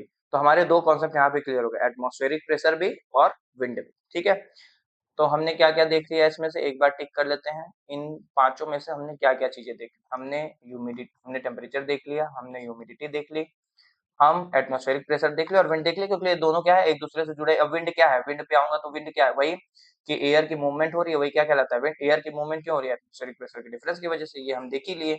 ये क्यों हो रहा है, ह्यूमिडिटी की वजह से। तो ये सब एक दूसरे से इंटर रिलेटेड टॉपिक है, एक दूसरे से जुड़े हुए हैं। अब आते हैं इस पे प्रेसिपिटेशन पे, कि सर प्रेसिपिटेशन भी समझा दीजिए कि प्रेसिपिटेशन क्या होता है, ये किससे रिलेटेड है, इसमें क्या क्या चीजें हैं जो हमारे लिए इंपॉर्टेंट है, जो हमें पढ़ना। अब समझिए, यहाँ तक सब क्लियर है ना, किसी को डाउट नहीं है? अब आता है हम लोग प्रेसिपिटेशन। प्रेसिपिटेशन के लिए वापस से जो है कि इसको पूरा करूंगा इरेज, और इरेज करने के बाद हम लोग सीधा मूव करेंगे प्रेसिपिटेशन पे। ठीक है, ये भी गया और ये भी गया। दोस्तों इतने अच्छे से, इतना प्यारा, इतना बढ़िया समझाऊंगा ना, कहीं जाने की जरूरत नहीं, बस मेरे साथ बने रहिए, एक एक कॉन्सेप्ट, एक एक चीज की क्लैरिटी हो जाएगी, सब क्लियर हो। अब समझिए, अब आता है प्रेसिपिटेशन।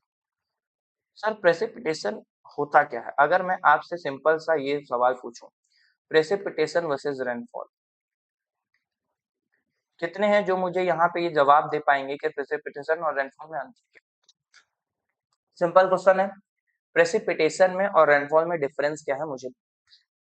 सिंपल ये समझिए कि प्रेसिपिटेशन का मतलब क्या होता है, कोई भी चीज जब इवेपोरेशन हुआ, इवेपोरेशन होके ऊपर गया पानी, वाटर वेपर बन के, ऊपर एक प्रोसेस होता है जिसको बोलते हैं कंडेंसेशन। क्या बोलते हैं, कंडेंसेशन। कंडेंसेशन का क्या मतलब होता है, जब कोई बॉडी अपनी हीट को क्या करती है, रिलीज करती है, तो वो ठंडी हो जाएगी, तो वहां पे जाके ठंडी हो जाती है, कंडेंसेट होती है, और वो बन जाता है बर्फ। और फिर बर्फ के फॉर्म में वापस जो है वो नीचे की तरफ आता है, नीचे की तरफ आता है। तो ऊपर से कोई भी चीज अगर नीचे की तरफ आ रही है, ठीक है, चाहे वो स्नो हो, चाहे वो सिल्ट हो,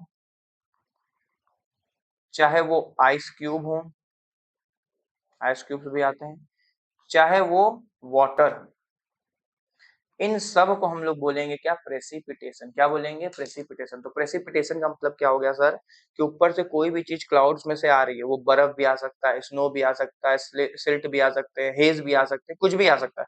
तो कोई भी चीज जो क्लाउड से ऊपर से आ रही है नीचे की ओर, उसको नाम देंगे प्रेसिपिटेशन। क्या नाम देंगे, प्रेसिपिटेशन। Very good. और अगर मैं ये कहूं कि सर ऊपर से जो नीचे आ रहा है वो क्या है, वाटर है, ऊपर से नीचे अगर वाटर आ रहा है तो हम उसको नाम देंगे क्या, रेनफॉल। इस बात को याद रखना है कि अगर ऊपर से नीचे पानी आ रहा है तो नाम क्या दिए हैं, रेनफॉल। अगर इसके अलावा कुछ भी ऊपर से नीचे आ रहा है तो वो नाम हो जाएगा प्रेसिपिटेशन। क्या हो जाएगा, प्रेसिपिटेशन। और रेनफॉल में इतना बेसिक क्लियर है। प्रेसिपिटेशन कुछ भी ऊपर से नीचे आ रहा है, प्रेसिपिटेशन। रेनफॉल कि जब क्या हो, सिर्फ ऊपर से नीचे पानी आए, ऊपर से नीचे पानी आए तो क्या कहलाएगा, रेनफॉल। इतना बातें क्लियर है मेरी यहाँ तक, मैं आई क्लियर दोस्तों, यहाँ तक सब क्लियर है। ठीक है, अब समझिए होता क्या है। हमने ये देखा कि टेम्परेचर, इंसुलेशन से हमने हमने कहानी कहाँ से शुरू की, इंसुलेशन। सब वहीं से खेल है, समझ लीजिए, सब इंसुलेशन रिस्पॉन्सिबल है हर एक चीज के लिए। इंसुलेशन हुआ, इंसुलेशन से हमने कहानी पहुंचाई टेम्परेचर तक। टेम्परेचर पे जब हमने कहानी पहुंचाई तो हमने ये देखा सर, जब भी टेम्परेचर ज्यादा होता है, वहां की एयर वार्म होके क्या करती है, राइस करती है। राइस करने का मतलब क्या है, ऊपर जाती है। भैया एयर ऊपर गई, एयर ऊपर गई तो यहाँ पे जो पानी था वो भी तो अपने साथ लेके गई, तो ये इवेपोरेशन नहीं हो गया, इवेपोरेशन नहीं हो गया। अब जब ये इवेपोरेशन होगा, ऊपर जाके क्या बनेंगे, क्लाउड नहीं बनेंगे। ऊपर जाके क्लाउड बनेंगे तो नीचे पानी नहीं बरसेगा, जी बिल्कुल बरसेगा। तो क्या ये प्रेसिपिटेशन नहीं कहलाएगा? प्रेसिपिटेशन नहीं कहलाएगा? जी बिल्कुल कहलाएगा। तो मैं क्या समझ गया सर कि जहां जहां एयर राइज करेंगी, क्योंकि एयर राइज कर रही है तो नीचे का पानी जो है ऊपर लेके जा रही है। जब नीचे का पानी ऊपर लेके जा रही है तभी तो ऊपर कंडेंसेशन होकर क्लाउड बन पा रहा है और फिर रेनफॉल हो पा रही है। तो सीधा सा कॉन्सेप्ट क्या समझ में आया कि जहां जहां एयर क्या करेगी, राइज करेगी। जहां जहां एयर क्या कर रही है, राइज कर रही है, वहां वहां रेनफॉल होने के चांसेस बहुत ज्यादा है। इसीलिए आपको दिखेगा कि गर्मी में पानी बरस रहा है। उसका रीजन क्यों है? गर्मी के बाद मानसून आता है, उसका रीजन क्यों है कि गर्मी में क्या होता है, टेम्परेचर ज्यादा होने की वजह से एयर राइज करके ऊपर जाती है सॉरी, ऊपर जाती है और पूरा हमारा एवेपोरेशन प्रोसेस जो है वो शुरू हो जाता है, इसीलिए रेनफॉल होता है। तो जहां जहां टेम्परेचर ज्यादा होगा वहां वहां एयर राइज करेगी, और जहां जहां एयर राइज करेगी वहां वहां हमें रेनफॉल देखने को मिलेगा, प्रेसिपिटेशन देखने को मिलेगा, ज्यादा हो। वहीं अगर अपोजिट आ जाऊं, जहां जहां टेम्परेचर कम होगा, टेम्परेचर कम होगा तो एयर क्या होगी, डेंस होगी, नीचे की तरफ आएगी। एयर जब नीचे की तरफ आएगी तो वहां वहां रेनफॉल नहीं होगा। इसीलिए हमें क्या समझ में आता है कि ठंडी के समय में आप देखेंगे तो ज्यादा जो है रेनफॉल हमें देखने को नहीं मिलता है, क्योंकि ठंडी में एयर जो है नीचे की तरफ आती है तो रेनफॉल भी नहीं होता है। तो ये दो कॉन्सेप्ट आपको समझ में आने चाहिए प्रेसिपिटेशन से। ये दोनों ही कॉन्सेप्ट किससे हैं, प्रेसिपिटेशन से हैं कि भैया जहां टेम्परेचर ज्यादा रहेगा, टेम्परेचर ज्यादा एयर राइज करेगी, पानी बरसेगा, टेम्परेचर कम एयर डेंस करेगी, पानी नहीं बरसेगा। ठीक है दोस्तों, यहाँ तक सब क्लियर है? ठीक है, तो आज हमने जो है 5 चीजें देख ली हैं। ठीक है, 5 चीजों में हमने क्या क्या देख लिया। हमने एलिमेंट्स ऑफ वेदर क्लाइमेट में हमने टेम्परेचर पढ़ लिया, हमने ह्यूमिडिटी, हमने प्रेसिपिटेशन भी आज देख लिया, एटमॉस्फेरिक प्रेशर भी देख लिया और विंड भी देख लिया। एक टॉपिक है बचा हुआ मेरे पास, वो है लैंड और सी ब्रिजेस का। ठीक है, एक बार यहाँ पे पढ़ लेते हैं, गो थ्रू कर लेते हैं, पढ़ के फिर सी और लैंड ब्रिजेस पे आऊंगा। बहुत अच्छा कॉन्सेप्ट, वो आज पढ़ा दूंगा, आज के लिए उतना हम लोग पढ़ लेते हैं। टेम्परेचर में बता ही दिया कि टेम्परेचर एटमॉस्फेयर वेरी करता है, ठीक है, बिटवीन डे और नाइट में भी, बट ऑल्सो क्रॉस सीजन में भी चेंज होता है। समर में अलग है, विंटर में अलग है। इंपॉर्टेंट फैक्टर जो अफेक्ट करता है टेम्परेचर को वो क्या है, इंसोलेशन। क्या है, इंसोलेशन है। Amount of insolation decreases from equator towards the pole, कि भैया इक्वेटर से पोल की तरफ जाएंगे, अमाउंट ऑफ इंसोलेशन क्या हो जाएगा, कम हो जाएगा, और इसीलिए टेम्परेचर भी क्या हो जाएगा, डिक्रीज हो जाएगा। इसीलिए ये लाइन जो है आपको याद रखनी है, टेम्परेचर से रिलेटेड सबसे इंपॉर्टेंट है। इसको तो भैया स्टार बना लो, एकदम रट लो कि the temperature decreases from the equator towards the pole, कि जब भी हम लोग टेम्परेचर इक्वेटर से पोल की तरफ जाएंगे टेम्परेचर क्या होगा, डिक्रीज होगा। फिर ह्यूमिडिटी, ह्यूमिडिटी क्या होती है, जो वाटर एवेपोरेट होता है from the land in different water bodies, it becomes water vapour बन जाता है। और यही लेवल ऑफ वाटर वेपर को ही एयर में जब हाई हो जाता है तो हम लोग बोल देते हैं ह्यूमिडिटी। क्या बोल देते हैं, ह्यूमिडिटी। तो ह्यूमिडिटी और कुछ नहीं है, जो भी ये वाटर वेपर है जब ये क्या हो जाए, ज्यादा हो जाए तो हम बोलते हैं ह्यूमिडिटी है। ह्यूमिडिटी रेफर करता है in the presence of water vapour in the air, कि एयर में कितना वाटर वेपर प्रेजेंट है उसको क्या बोल रहे हैं, ह्यूमिडिटी बोल रहे हैं, जो क्रिएट करता है किसको, moisture. As the air get warmer, जब एयर क्या होती है, गर्म होती है, its capacity to hold water vapour increase. तो अब ये समझ लीजिए कि गर्मी जब होता है, जब क्या होता है, एयर वार्म कब होगा, जब टेम्परेचर ज्यादा होगा। टेम्परेचर ज्यादा कब होगा, जब इंसोलेशन ज्यादा होगा, मतलब कि समर के समय में। गर्मी में एयर वार्म होती है, और जितनी एयर वार्म होगी उतना ज्यादा वो क्या करेगी, वाटर वेपर को होल्ड करेगी, और जितना ज्यादा वाटर वेपर को होल्ड होगा उतना ही ह्यूमिडिटी भी क्या होगी, ज्यादा होगी। तो मतलब अगर एक पेज मुझे और मिल जाए, यहाँ पे समझेगा कि मैं क्या कह रहा हूँ, कि जैसे ही समर आए, गर्मी आई, समर ज्यादा होने की वजह से क्या होगा, एयर जो है वो वार्म हुआ,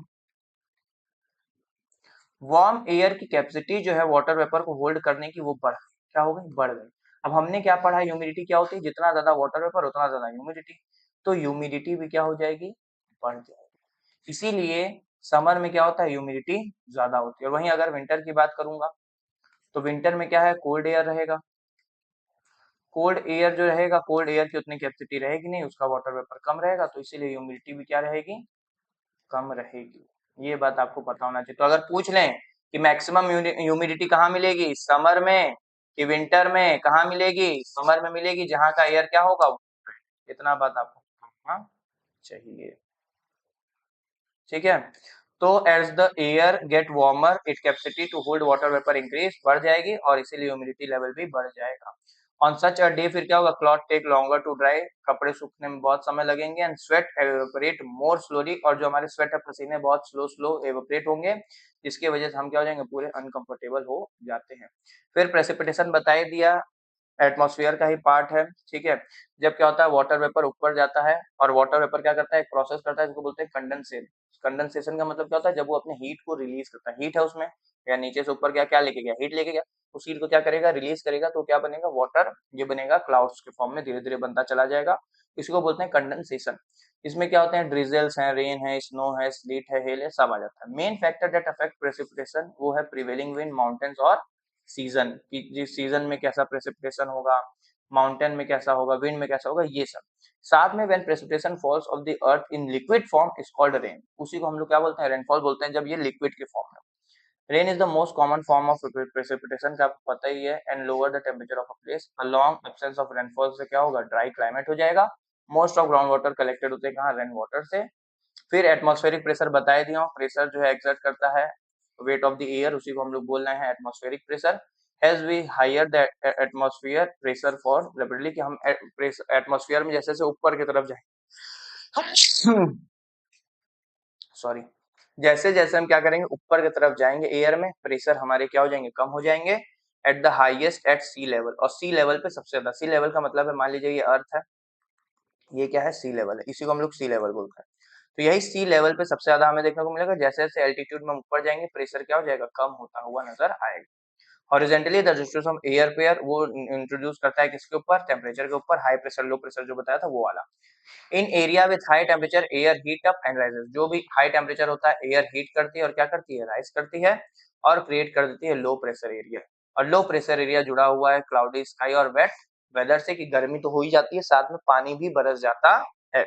इन एरिया अगर लो टेम्परेचर है तो एयर कोल्ड होता है, कोल्ड एयर क्या करती है, सिंक करती है, नीचे की तरफ आती है, उससे क्या होता है, हाई प्रेशर बन जाता है। हाई प्रेशर जो है वो क्लियर स्काई और सनी स्काईज होते हैं, लेकिन पानी जो है वो नहीं बरसता है, ये बात याद रखना। Air always move higher pressure area to lower pressure area, की एयर हमेशा मूव करती है एचपी से एलपी के।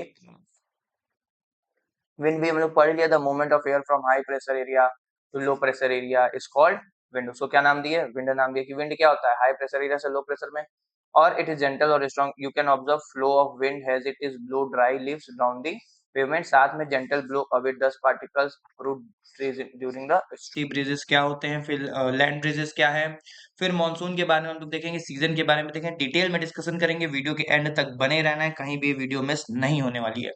इसके पहले अगर मैं बात करूं तो इसके पहले ऑलरेडी इस चैप्टर पे हमारी 2 वीडियो आ चुकी है, वो दोनों वीडियो देखने के लिए आप इसी चैनल पे प्लेलिस्ट में जाएंगे, तो क्लास 9 के ज्योग्राफी में आप जब जाएंगे सोशल साइंस में, तो वहां पे वो 2 वीडियो आपको मिल जाएगी। इसके पहले हम लोग ये सब इस चैप्टर में डिस्कशन कर चुके हैं, ह्यूमिडिटी, प्रेसिपिटेशन, एटमॉस्फेरिक प्रेशर, ये सब। आज का हमारा टॉपिक होने वाला है सी ब्रीजेस के बारे में, कि सी ब्रीजेस क्या होते हैं, लैंड ब्रीजेस क्या होते हैं, ये सब क्या होते हैं, समझिए। बहुत जरूरी है, जरूरी इसलिए क्योंकि इससे 1-2 क्वेश्चन आने कंफर्म है, हमेशा जो है 1-2 क्वेश्चन इससे आते ही आते हैं। अब एक एक करके समझते हुए चलते हैं कि सी ब्रिजेस क्या होते हैं और लैंड ब्रिजेस क्या होते हैं। सिंपल है, ये मान लीजिए क्या है, लैंड है, ठीक है, यहाँ पे मैं बनाता हूँ ये, ठीक है, यहाँ पे क्या है, ये पानी है, ये क्या है सर, ये है पानी, ये है वाटर, ये है पूरा पानी भरा हुआ, मतलब कि ये क्या है, सी है, क्या है, सी है, तो इसको हम नाम देंगे सी, और ये क्या है, लैंड है, तो ये हो गया सी हमारा, ये क्या हो गया, सी हो गया, और ये वाला जो पार्ट था ये क्या हो गया, लैंड हो गया। अब मुझे एक सिंपल सा क्वेश्चन ये बताइए कि अगर मैं आपसे पूछूं कि लैंड में और सी में अगर धूप की रोशनी पड़ती है तो सबसे जल्दी गर्म कौन सा होगा, सी होगा या लैंड होगा, सोच के बताना, सबसे जल्दी गर्म कौन सा होगा। अगर दोनों पे मैं समान सेम टेम्परेचर पे अगर इंसोलेशन करवाता हूँ, टेम्परेचर लगातार दिखाता रहता हूँ, तो जमीन पहले गर्म होगी या सी पहले गर्म होगी, क्या चीज पहले गर्म होगी, क्या चीज पहले गर्म होगा, ऑफ कोर्स क्या, लैंड जो है वो पहले गर्म होगा। क्यों लैंड पहले गर्म होगा, क्योंकि सर लैंड क्या है, स्टैटिक है, रुका हुआ है, स्टैटिक है, रुका हुआ है, लेकिन सी क्या हो रहा है, लगातार वाटर का मूवमेंट हो रहा है, जिसकी वजह से जो टेम्परेचर है वो डिस्ट्रीब्यूट होता जा रहा है। लेकिन लैंड क्या है, स्टैटिक है, रुका हुआ है, इसीलिए जब भी सन रहेगा, जब भी क्या रहेगा, डे रहेगा, इस डे में क्या होगा, जब भी डे रहेगा, दोनों पे टेम्परेचर पड़ेगा, और दोनों पे टेम्परेचर पड़ने पे होगा क्या कि लैंड जो है वो ज्यादा हीट करेगा, लैंड जो है वो ज्यादा गर्म हो जाएगा, सी जो है वो कम गर्म रहेगा। तो मतलब लैंड क्या करेगा, हीट करेगा, क्या करेगा, हीट करेगा। सिंपल सी बात है, दिन की बात बता रहा हूँ दोस्तों, सनी डे की बात कर रहा हूँ, दिन की, जब दिन हो तब, जब सूरज ज्यादा निकले हो तब, सन जब निकला हो तब, डे की बात कर रहा हूँ। तो क्या होगा, लैंड जो है वो जल्दी हीट हो जाएगा। हमने पढ़ा ये अभी तक कि जब भी कहीं भी टेम्परेचर ज्यादा होता है, तो हमने क्या देखा था कि टेम्परेचर जैसे ही ज्यादा होता है, टेम्परेचर ज्यादा होने से वहां की जो एयर है वो क्या हो जाती है, राइज करने लग जाती है। और जैसे ही एयर राइज करती है वहां बन जाता है लो प्रेशर। क्या बन जाता है, लो प्रेशर। तो वैसे यहाँ पे क्या होगा, यहाँ की एयर, क्योंकि टेम्परेचर यहाँ पे ज्यादा रहेगा, क्यों ज्यादा रहेगा, ये ज्यादा हीट क्यों करेगी, क्योंकि ये लैंड है, स्टैटिक है, रुकी हुई है। सी क्या है, अभी मूवमेंट हो रहा है, तो ये अपने टेम्परेचर को डिस्ट्रीब्यूट कर दे रहा है। तो लैंड क्या हो जाएगी, ज्यादा हीटिंग हो जाएगी। जब इसमें हीटिंग ज्यादा हो जाएगी लैंड में, तो हीटिंग ज्यादा होने की वजह से क्या होगा, यहाँ के जो भी एयर रहेंगे वो धीरे धीरे राइज करना शुरू कर देंगे, धीरे धीरे ऊपर की ओर जाना शुरू कर देंगे। Very good sir. चलिएगा ऊपर, यहाँ तक का कॉन्सेप्ट हमारा सब क्लियर था, अब ये भी हमारा क्लियर हो गया। अब जैसे ही एयर ऊपर चला गया सर, यहाँ पे बन जाएगा लो प्रेशर। यहाँ पे क्या बन जाएगा, लैंड पे लो प्रेशर बन जाएगा। Very good.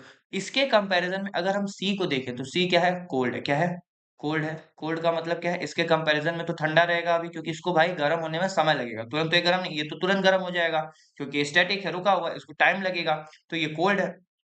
और जब भी एयर कोल्ड होती है, एयर क्या होती है सर, नीचे की तरफ आती है। कहाँ आती है, नीचे की तरफ। और जब भी एयर ऊपर से नीचे की तरफ आती है, यहाँ बना देती है हाई प्रेशर। क्या बना देती है, हाई प्रेशर। सर एक चीज कॉन्सेप्ट हमने बहुत अच्छे से पढ़ा है कि जो भी विंड की मूवमेंट होती है, जो भी विंड का डायरेक्शन होता है, वो हमेशा कहाँ होता है, वो हमेशा होता है high pressure to low pressure. ये तो आप बताए हुए थे, ये तो हमें अच्छे से याद है कि हमेशा विंड का जो डायरेक्शन होता है वो होता है high pressure to low pressure. तो अब हवा कहाँ से चलने लगेगी, हवा चलने लगेगी high pressure to low pressure. High pressure इधर सी के पास, लो प्रेशर कहाँ, लैंड के पास। तो सी से लैंड की तरफ, मतलब कि एयर का डायरेक्शन जो है, विंड का जो डायरेक्शन अगर मैं बोलूँ, तो क्या हो जाएगा, सी से लैंड की तरफ ये जो विंड है वो चलने लगेगी। और यही जो सी से लैंड की तरफ जो हवा चल रही है, जो विंड चल रही है, इसी को हम लोग नाम दे रहे हैं सी ब्रीज। क्या नाम दे रहे हैं, सी ब्रीज नाम दे रहे हैं। तो सी ब्रीज और कुछ नहीं है। सी ब्रीज का मतलब क्या होता है कि जब भी क्या होती है, सी की हवा, जो समुंदर की हवा है, वो समुंदर से लैंड की तरफ जब बढ़ती है, कोस्टल एरिया की तरफ जब बढ़ती है, इसी को बोलते हैं सी ब्रीजेस। कैसे बढ़ती है मैं समझा दिया हूँ। कब होगा, आप जब भी जाइएगा बीच पे, कभी जाइएगा कोस्टल एरिया पे बीच पे जाइएगा, तो एक बार दिन में जाइएगा।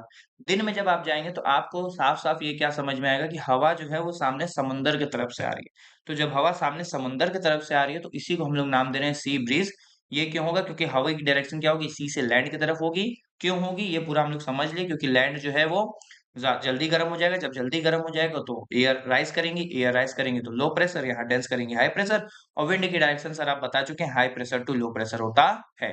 इसी को बोलते हैं क्या, सी ब्रीजेज। और ये कब होगा, दिन के समय में होगा। कब होगा, दिन के समय में। यहाँ तक क्लियर है।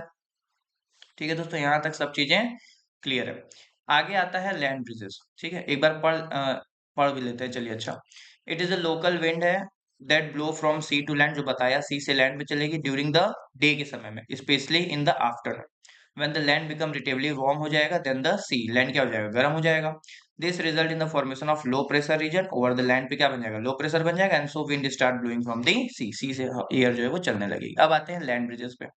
सेम वही फिगर, सेम सब चीज रहने वाला है, सेम चीजें जो है यहाँ पे भी रहेंगी। ठीक है, समझिएगा। ये बनाया मैंने, ये बन गया लैंड। ये क्या बन गया, इस बार लैंड बन गया। और यहाँ पे ये बन गया सी। ये क्या बन गया, सी बन गया। ठीक है, अब चीजें बदल जाएंगी। अब हम लोग बात करेंगे नाइट की। किसकी बात करेंगे, नाइट की बात करेंगे। आप समझिएगा। अब आ गए हम लोग नाइट में। जैसे ही हम लोग नाइट में आएंगे, नाइट में आते ही सर हमें क्या समझ में आएगा कि जैसे ही रात हो गई, क्या हो गई, रात हो गई। अब देखिए, क्योंकि सूरज सुबह से निकला हुआ है, सुबह से लेके शाम तक में आया। अब जाके क्या होगा, जब शाम तक में आ गया तो बहुत समय तक, ज्यादा समय तक रह गया। अब धीरे धीरे सी जो है वो वार्म होना शुरू होगा। और क्योंकि लैंड बहुत जल्दी गर्म ठंडा हो जाता है, तो क्योंकि रात हो गई, सूरज दादा चले गए, तो सूरज के जाते ही क्या होगा, लैंड वापस से नॉर्मल हो जाएगा, ठंडा हो जाएगा। और सी अब जाके गर्म होगा। क्यों गर्म होगा, क्योंकि दिन भर से भैया धूप सेक रहा है, डिस्ट्रीब्यूट होता गया होता गया होता गया, एक समय तो जाके गर्म होगा। तो अब रात में जाके क्या होगा, सी गर्म हो जाएगा। लेकिन रात जैसे ही होगी, लैंड क्या हो जाएगा, वो कोल्ड हो जाएगा। क्यों, क्योंकि तुरंत ठंडा गर्म होता है। धूप थी तो ठंडा था, धूप गया तो, मतलब धूप धूप थी तो गर्म था, धूप गया तो ठंडा हो गया। तो तुरंत गर्म ठंडा होता है। तो जैसे ही रात आई, धूप चला गया, लैंड क्या हो गया, ठंडा हो गया। तो समझिएगा, यहाँ पे हो गया, लैंड पे हो गया कोल्ड। ठीक है, और यहाँ पे सी पे हो गया हीट। सी का पानी क्या हो गया, एयर हो गया हीट। क्यों हीट हो गया सर, ये हीट इसलिए हो गया, एयर हीट यहाँ पे, क्योंकि यहाँ पे क्या था, सी जो है वो क्या है, टेम्परेचर को लगातार सुबह से झेल रहा था, सुबह से झेलते अब जाके फाइनली रात में क्या हो गया, हीट हो गया। अब जैसे यहाँ पे हीट हुआ तो सर हमने देखा है हीट होते ही क्या होते हैं, एयर जो है वो ऊपर की तरफ राइज करते हैं, एयर जो है ऊपर की तरफ क्या करते हैं, राइज करते हैं। और जब भी एयर के ऊपर की तरफ राइज करते हैं वहां बन जाता है लो प्रेशर। सर क्या बन जाता है, लो प्रेशर बन जाता है। और जैसे ही कहीं क्या होती है, कोल्ड होती है, एयर जो है वो धीरे धीरे क्या करते हैं, टेंस करते हैं, धीरे धीरे क्या करते हैं सर, नीचे की तरफ आते हैं। Very good. और जब भी नीचे की तरफ आएंगे तो यहाँ पे क्या बन जाएगा सर, यहाँ पे बन जाएगा हाई प्रेशर। क्या बन जाएगा, हाई प्रेशर। सर एक कॉन्सेप्ट तो आपने हमेशा हम लोग को बताया है, सिखाया है, पढ़ाया है कि हमेशा विंड की डायरेक्शन जो होती है बच्चों, वो कहाँ से होती है, high pressure to low pressure. कहाँ होती है, high pressure to low pressure होती है। तो अब विंड की डायरेक्शन कहाँ हो जाएगी, अभी भी वही है, high pressure to low pressure, लेकिन अब जो हवा चल रही है वो कहाँ चल रही है, लैंड से सी की तरफ, लैंड से सी की तरफ। इसी को हम लोग बोल रहे हैं लैंड ब्रिजेस। और ये कब होता है, रात में जब आप समुद्र किनारे, जब दिन में अभी गए, दिन में जाके आपने एक्सपीरियंस किया कि आपके समुद्र से हवा आ रही है। अब रात में भी आप जाइएगा और जब नाइट में आप जाएंगे तब क्या ऑब्जर्व करेंगे, और समुद्र की तरफ जब आप फेस करेंगे तो आप क्या ऑब्जर्व करेंगे कि आपके पीछे से लैंड की तरफ से हवा जा रही है। कहाँ से, लैंड की तरफ से हवा सी की तरफ जा रही है। इसी को बोलते हैं लैंड ब्रिजेस। क्या बोलते हैं, लैंड ब्रिजेस। तो समझ लीजिए कि लैंड ब्रिजेस किसको बोलते हैं, लैंड ब्रिजेस उसको बोलते हैं जब हमारी हवा जो है वो कहाँ जाए, लैंड से सी की तरफ, लैंड से सी की तरफ जाती है। और ये कब होता है, ये होता है नाइट में। ये कब होता है, रात में होता है। तो ये बात याद रखनी है कि लैंड ब्रिजेस कब होगा, नाइट में होगा, लैंड से सी की तरफ हवा जाएगी। और सी ब्रिजेस कब होगा, सी ब्रिजेस सी से लैंड की तरफ हवा जाएगी, और कब होगा, ये होगा दिन में। ये कब होगा, दिन में। ठीक है, वही बातें यहाँ लिखी होंगी, देख लीजिए। It is a local wind that blow from land to sea during the night. Night में लैंड से सी की तरफ जाएगी। Differential surface cooling between the land and sea बता ही दिया हूँ। Land cooler faster than sea at night. की लैंड क्या हो जाएगा, जल्दी से जल्दी ठंडा हो जाएगा। और जब ठंडा हो जाएगा तो कोल्ड एयर हो गई, जब कोल्ड एयर हो गई तो डेंस करेगी। Since the difference in temperature and air pressure between sea and land is low, the wind speed is low. अब आते हैं सीजन इन इंडिया में। भैया सीजन इंडिया का बहुत ही आसान टॉपिक है कि हमें बचपन से हमें पढ़ाया जा रहा है कि इंडिया में सीजन कितने हैं, चार है। कितने हैं, चार सीजन है। एक सीजन हो जाता है विंटर, एक हो जाता है सर समर, विंटर समर, एक हो जाता है समर के बाद मॉनसून,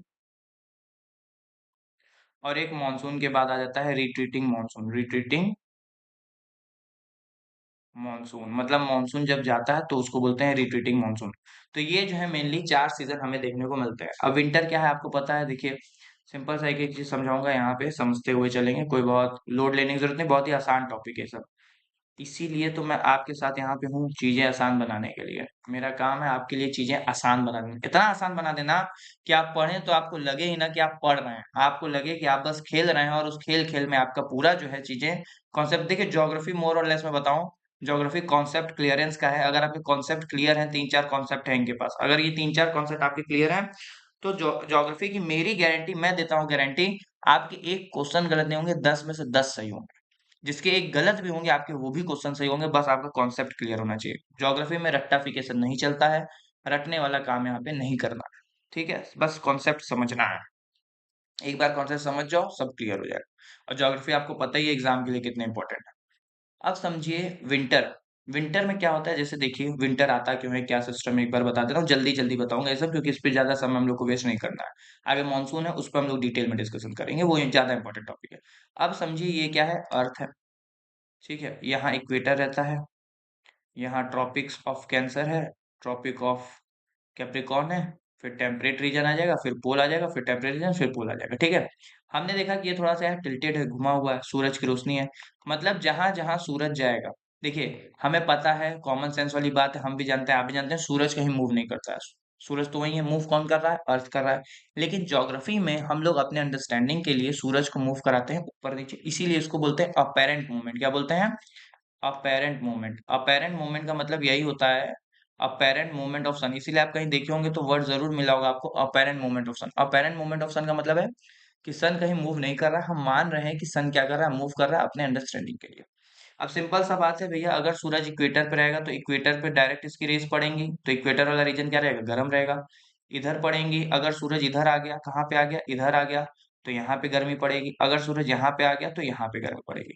तो सिंपल सा यही कॉन्सेप्ट है। क्या कॉन्सेप्ट है समझिएगा, कि अगर ये ग्लोब है, हम कहाँ पे हैं, हम यहाँ पे हैं, ट्रॉपिक ऑफ कैंसर पे, ट्रॉपिक ऑफ कैंसर पे। अब विंटर क्या होता है, विंटर ये क्या है, ट्रॉपिक ऑफ कैप्रिकॉर्न। जब भी विंटर आता है हमारे यहाँ तो सन जो होता है वो यहाँ नीचे होता है, नीचे कहाँ पे, ट्रॉपिक ऑफ कैप्रिकॉर्न पे, ट्रॉपिक ऑफ कैप्रिकॉर्न पे। और ये कब होता है, वही 21-22 दिसंबर के आसपास, 21-22 दिसंबर में। और इसीलिए दिसंबर में हमें क्या देखने को मिलता है, ठंडी जो है वो देखने को मिलती है, कोल्ड देखने को मिलता है, क्योंकि सूरज जो है वो कहाँ चला जाता है, ट्रॉपिक ऑफ कैप्रिकॉर्न के पास चला जाता है। तो विंटर आपको पता है क्या होता है, ठंडा हो जाता है, पूरा ठंडा रीजन रहता है। अक्टूबर से दिसंबर, जनवरी, फरवरी तक लगभग चलता है विंटर। ठीक है, क्यों हो रहा है ये जरूरी है, क्योंकि सूरज का क्या हो गया, मूवमेंट हो गया, सूरज कहाँ चला गया, ट्रॉपिक ऑफ कैप्रिकॉर्न पे। ट्रॉपिक ऑफ कैप्रिकॉर्न पे चला गया तो यहाँ से यहाँ सन की रेज नहीं पहुंच पा रहे हैं उतनी अच्छे से। इसीलिए क्या है, इसीलिए हमारे यहाँ पे इंडिया में क्या है, ठंडी है, क्या है, ठंडी है। यही विंटर का कॉन्सेप्ट। एक बार देख लेते हैं इसमें लिखा क्या है विंटर के कॉन्सेप्ट को। Winter season generally last from December से अर्ली अप्रैल तक चलता रहता है। कोल्डेस्ट मंथ ऑफ ईयर क्या है, दिसंबर और जनवरी में होता है। When average temperature in the north west कितना हो जाता है, अराउंड 10 से 15 degree Celsius. Temperature increase towards the equator, अब जैसे जैसे टेम्परेचर इंक्रीज होगा towards the equator, reaching around 20 से 25 degree Celsius in mainland Indian south east में। ठीक है, वही सब कहानी लिखी हुई जो मैं आपको बता। अब समझिए समर में क्या होगा। अब यही समर जब आएगा तो यही मूवमेंट जो है सन का धीरे धीरे कहाँ चला जाएगा, ऊपर चला जाएगा, यहाँ भी चला जाएगा। तो सर ये कौन सा डेट होता है, सर ये वही तो डेट है, 21 जुलाई। 21-22 जुलाई जिसको हम लोग बोलते हैं, 21 जुलाई सबसे बड़ा दिन क्या माना जाता है, सबसे बड़ा दिन। तो सबसे छोटा दिन और सबसे बड़ा दिन भी अगर पूछ ले कि भैया सबसे बड़ा दिन सबसे छोटा दिन, मैं देखिए नॉर्थ हेमिस्फेयर के कॉन्टेक्स्ट में ये बता रहा हूँ, ये बात आपको याद रखना है। अगर वो साउथ हेमिस्फेयर के कॉन्टेक्स्ट में पूछेंगे तो जो मैं बता रहा हूँ नॉर्थ हेमिस्फेयर के कॉन्टेक्स्ट उसका जस्ट अपोजिट हो जाएगा। मतलब कि अगर जैसे हम लोग बात कर रहे हैं कि नॉर्थ हेमिस्फेयर में लॉन्गेस्ट डे कौन सा होगा, 21 जुलाई, तो ये साउथ हेमिस्फेयर का क्या होगा, सबसे छोटा दिन होगा। तो ऐसे आपको समझना है, क्योंकि हम लोग इंडिया में हैं तो इंडिया कहाँ है, नॉर्दर्न हेमिस्फेयर में, तो नॉर्दर्न हेमिस्फेयर की हम लोग बात करेंगे। अब समझिए कि अब क्या होगा कि अगर 21 जुलाई, जैसे फिर यहाँ एक पेज और मुझे अगर मिल जाए, हाँ चलिए इसी में नहीं, इसी को खाली करते हैं, इसी में फिर से समझने की कोशिश करते हैं। इसको पूरा मैं कर दूंगा डिलीट, ये गया पूरा डिलीट। ठीक है, समझिए दो तीन चीज बता रहा हूँ, दोनों तीनों चीज आपकी क्लियर होनी चाहिए। ठीक है, क्या होगा कि मान लीजिए ये अर्थ है, ठीक है, ये इक्वेटर है, ये ट्रॉपिक ऑफ कैंसर है, और ये है ट्रॉपिक ऑफ कैप्रिकॉर्न। ठीक है, सन की रेज मान लीजिए अभी यहाँ पे है, कहाँ पे है, ट्रॉपिक ऑफ कैप्रिकॉर्न पे। तो सन भाई जो है, सन दादा है, वो कहाँ पे है, ट्रॉपिक ऑफ कैप्रिकॉर्न पे है। तो सूरज की डायरेक्टली रोशनी कहाँ पड़ रही है, ट्रॉपिक ऑफ कैप्रिकॉर्न पे पड़ रही है। मतलब यहाँ पे क्या होगा, दिन ज्यादा बड़ा होगा, यहाँ पे क्या होगा, डे जो है वो लॉन्ग होगा, डे क्या होगा, लॉन्ग होगा। इस रीजन में सदर्न हेमिस्फीयर की बात कर रहा हूँ, कहाँ की, सदर्न हेमिस्फीयर की। लेकिन जब यहाँ पे सूरज चला गया तो क्या हम लोग जहाँ पे हैं यहाँ पे, क्या यहाँ पे सूरज की रोशनी पड़ पा रही है सही से, नहीं पड़ रही है। तो इस वाले रीजन में क्या रहेगा, ठंडा, क्या रहेगा, ठंडा रहेगा इस वाले रीजन में। तो हमारे वाले रीजन में क्या रहेगा, हमारे वाले रीजन में ठंडी रहेगी। कहाँ पे, नदर्न हेमिस्फेयर में। इस समय बात करें ट्रॉपिक ऑफ कैंसर इंडिया में, विंटर सीजन जो है वो शुरू हो जाएगा, विंटर सीजन रहेगा। और ये जो विंटर सीजन रहेगा ये कब हो रहा है, ये वही चलेगा आपका नवंबर दिसंबर से लेके पूरा आपका चलेगा ये मार्च, फरवरी मार्च तक ठंडी चलती रहेगी। एक दिन आता है ये 21 दिसंबर, या कभी कभी 22 दिसंबर भी हो जाता है, क्योंकि आपको पता है लीप ईयर वाला कॉन्सेप्ट रहता है, इसीलिए तो 21-22 दिसंबर हम लोग बोल सकते हैं। इसको माना जाता है सबसे लॉन्गेस्ट नाइट इन इंडिया। कि अगर पूछ ले कि भैया इंडिया में सबसे लॉन्गेस्ट नाइट कौन सी डेट को होती है, तो वो होती है 21-22 दिसंबर को, क्योंकि इस समय सूरज ज्यादा जो है हमारे पास नहीं होते हैं। ये कहाँ होता है, ट्रॉपिक ऑफ कैप्रिकॉर्न पे होते हैं। लेकिन अगर साउदर्न हेमिस्फीयर के पूछ लेगा तो इसी का उल्टा हो जाएगा। ठीक है, तो लॉन्गेस्ट नाइट जो होता है इंडिया में वो कौन सा होता है, जो सबसे लंबी रात होती है मानी जाती है, 21-22 दिसंबर को होती है। क्योंकि इस समय क्या होते हैं, इस समय जो सूरज है वो डायरेक्ट कहाँ पड़ता है, ट्रॉपिक ऑफ कैप्रिकॉर्न पे पड़ता है। और यही पूरा कॉन्सेप्ट किसका है, विंटर का है। किसका है, विंटर का। अब जैसे इसका अपोजिट क्या हो जाएगा, समर हो जाएगा। अब मान लीजिए सूरज दादा कहाँ आ गए, अब आ जाते हैं सूरज दादा यहाँ कैंसर पे आ गए। अब जैसे ही सूरज दादा कैंसर पे आए, ट्रॉपिक ऑफ कैंसर पे आए, पूरी सूरज की रोशनी कहाँ आ गई, कैंसर पे आ गई। टेम्परेचर तो यहाँ कैंसर में क्या हो गया, टेम्परेचर बढ़ गया। और यही जो टेम्परेचर बढ़ा तो क्या आ गया, समर, क्या आ गया, समर आ गया। और डे क्या हो गई, लॉन्ग हो जाएगा, डे क्या हो जाएगा, लॉन्ग हो जाएगा। और सबसे ज्यादा लॉन्गेस्ट डे जो है वो कब होगा, 21 जुलाई को, 21 जुलाई को। और हमारे यहाँ क्या शुरू हो जाएगा, समर शुरू हो जाएगा, क्योंकि डायरेक्ट सूरज की रोशनी जो है हमारे ऊपर पड़ रही है। तो दो केस याद रखना है। जब सूरज क्या होगा, समर में क्या होता है कि सूरज की रोशनी ट्रॉपिक ऑफ कैंसर पे पड़ती है, जिसकी वजह से डायरेक्ट सूरज की रेज आती हैं। डे लॉन्ग होता है, इसीलिए हम 21 जुलाई जो है लॉन्गेस्ट डे माना जाता है। और अगर विंटर की बात पूछ लेगा तो ये वाला कॉन्सेप्ट याद रहना चाहिए विंटर के लिए, और समर के लिए ये वाला कॉन्सेप्ट। अच्छा, इसके अलावा प्री मानसून मानसून वाले में बेसिक सा कॉन्सेप्ट है। और जो है उसको बोलते हैं इक्विनॉक्स। क्या बोलते हैं, इक्विनॉक्स बोलते हैं जब यहाँ पे सूरज इक्वेटर के समय में रहता है। और वो दो किस में रहता है, एक रहता है 21-22 मार्च को, और एक रहता है 21-22 सितंबर को। इसलिए 21-22 लिख रहा हूँ क्योंकि डेट जो है वो लीप ईयर के हिसाब से चेंज हो जाएंगे। और इसको हम लोग बोलते हैं इक्विनॉक्स। क्या बोलते हैं सर, इक्विनॉक्स बोलते हैं। इक्विनॉक्स का मतलब क्या होता है सर, इक्विनॉक्स का मतलब होता है equal day and equal night. कि अगर आपसे पूछ ले कि इक्विनॉक्स कब होता है, इक्वल डे और इक्वल नाइट कब होता है, तब आपको पता रहे कि सर इक्वल डे और इक्वल नाइट कब होता है। तो इसी तरह के पूरे जो है सीजन हमारे आते हैं चारों। विंटर हो गया, समर हो गया, मानसून हो गया, और रिट्रीटिंग मानसून हो गया, मतलब मानसून जो चला जाएगा। अभी मानसून के ऊपर एक पूरा डिटेल में हम लोग बात करेंगे, कहाँ से मानसून की शुरुआत हुई, कैसे मानसून आया, कैसे क्या क्या चीजें थी। ठीक है, अब एक बार हम लोग देख लेते हैं क्या क्या चीजें लिखी हुई। जैसे आप अगर यहाँ पे देखेंगे समर और प्री मानसून, जिसको हम लोग बोल रहे हैं, क्या बोल रहे हैं, समर। तो समझिए समर क्या है, समर जो है वो सीजन इस पे अप्रैल से जून तक में शुरू होता है और जुलाई तक चलता है in north western India. In west and southern region में हॉटेस्ट मंथ जो होता है वो क्या होता है, अप्रैल का होता है। In northern region it is May होता है। Average temperature across the most of the inland जो है वो कितने हो जाते हैं, 32 से 40 डिग्री सेल्सियस के आसपास। फिर मानसून सीजन आ जाता है, रेनी सीजन, जब क्या होता है, पानी बरसता है। और जनरली ये सीजन कौन सा होता है, मानसून वाला, रेनी सीजन वाला, जून से सितंबर के बीच का। This season dominated, you mean क्या होता है, साउथ वेस्ट समर होता है, साउथ वेस्ट मानसून हवा आती है हमारे पास। ठीक है, और साथ में monsoon rain begin to recede from the north India at the beginning of October, and south India typically receive more rainfall during this time. और साउथ इंडिया में बहुत ज्यादा जो है रेनफॉल हमें देखने को मिलता है मानसून में, क्योंकि वहीं से मानसून क्या हो रहा है, एंटर करता है इंडिया में। अभी हम लोग डिटेल में बात करने वाले हैं, घबराइए मत, बस वीडियो के एंड तक बने रहिए। फिर पोस्ट मानसून की बात करेंगे। रिट्रीटिंग मानसून क्या होता है, जब मानसून वापस जाने लगता है। ठीक है, October to December. North west India October and November are usually cloudless हो जाता है। अब आते हैं हम लोग अपने मेन मुद्दे पे। मानसून जो है वो क्या होता है, मानसून के ऊपर पूरा डिस्कस करना है। वीडियो के एंड तक बने रहना, सब पूरा बताऊंगा, कहाँ से मानसून निकला, कहाँ से मानसून आया, मानसून कैसे काम करता है, क्या काम होता है, सब बताऊंगा। बस एक दो कॉन्सेप्ट मुझे बता दीजिए कि आप लोग के क्लियर हुए कि नहीं।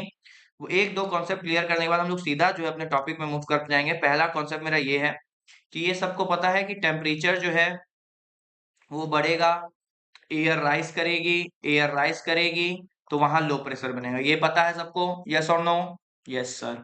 दूसरा है सिंपल सा, अगर टेम्परेचर क्या करेगा, कम होगा, टेम्परेचर कम होगा सर, तो एयर क्या करेगी, नीचे आएगी। जब एयर नीचे आएगी तो वहां क्या बन जाएगा, हाई प्रेशर बन जाएगा। क्या बन जाएगा, हाई प्रेशर बन जाएगा। ये भी पता है सबको, जी पता है। और विंड की डायरेक्शन जो है अगर मैं पूछूं वो क्या होती है सर, ये भी पता है सबको, high pressure to low pressure, high pressure to, ये कैसे होता है high pressure to low pressure. अगर आपको डिटेल में जानना है तो इसी प्लेलिस्ट में और दो वीडियो इस चैप्टर से रिलेटेड, उसमें डिटेल में पढ़ाया हुआ हूँ कि क्यों हाई प्रेशर से लो प्रेशर मूवमेंट होता है विंड का, तो वो जाके देख लीजिएगा। तो ये तीन कॉन्सेप्ट मेरे क्लियर होने चाहिए इस मानसून को समझने के लिए। ये कि तीन कॉन्सेप्ट क्लियर है सबसे, कि टेम्परेचर बढ़ा तो एयर क्या करेगी, एयर राइज करेगी, और एयर राइज करेगी तो लो प्रेशर, टेम्परेचर कम, एयर डेंस करेगी, हाई प्रेशर। ठीक है, और विंड की डायरेक्शन होती है low pressure to high pressure. एक जगह बॉक्स में मैं ये तीनों इन्फॉर्मेशन जो है लिख के फिर अपने टॉपिक पे सीधा मूव करूंगा, कि कहीं बीच में आपको कंफ्यूजन का सामना न करना पड़े। तो एक यहाँ पे हम लोग एक छोटा सा वो बनाएंगे, बॉक्स बनाएंगे, और इस बॉक्स में सिंपल सा लिख देंगे कि टेम्परेचर बढ़ेगा, एयर ऊपर जाएगी और बन जाएगा लो प्रेशर। वैसे ही टेम्परेचर कम होगा, एयर नीचे आएगी और बन जाएगा हाई प्रेशर।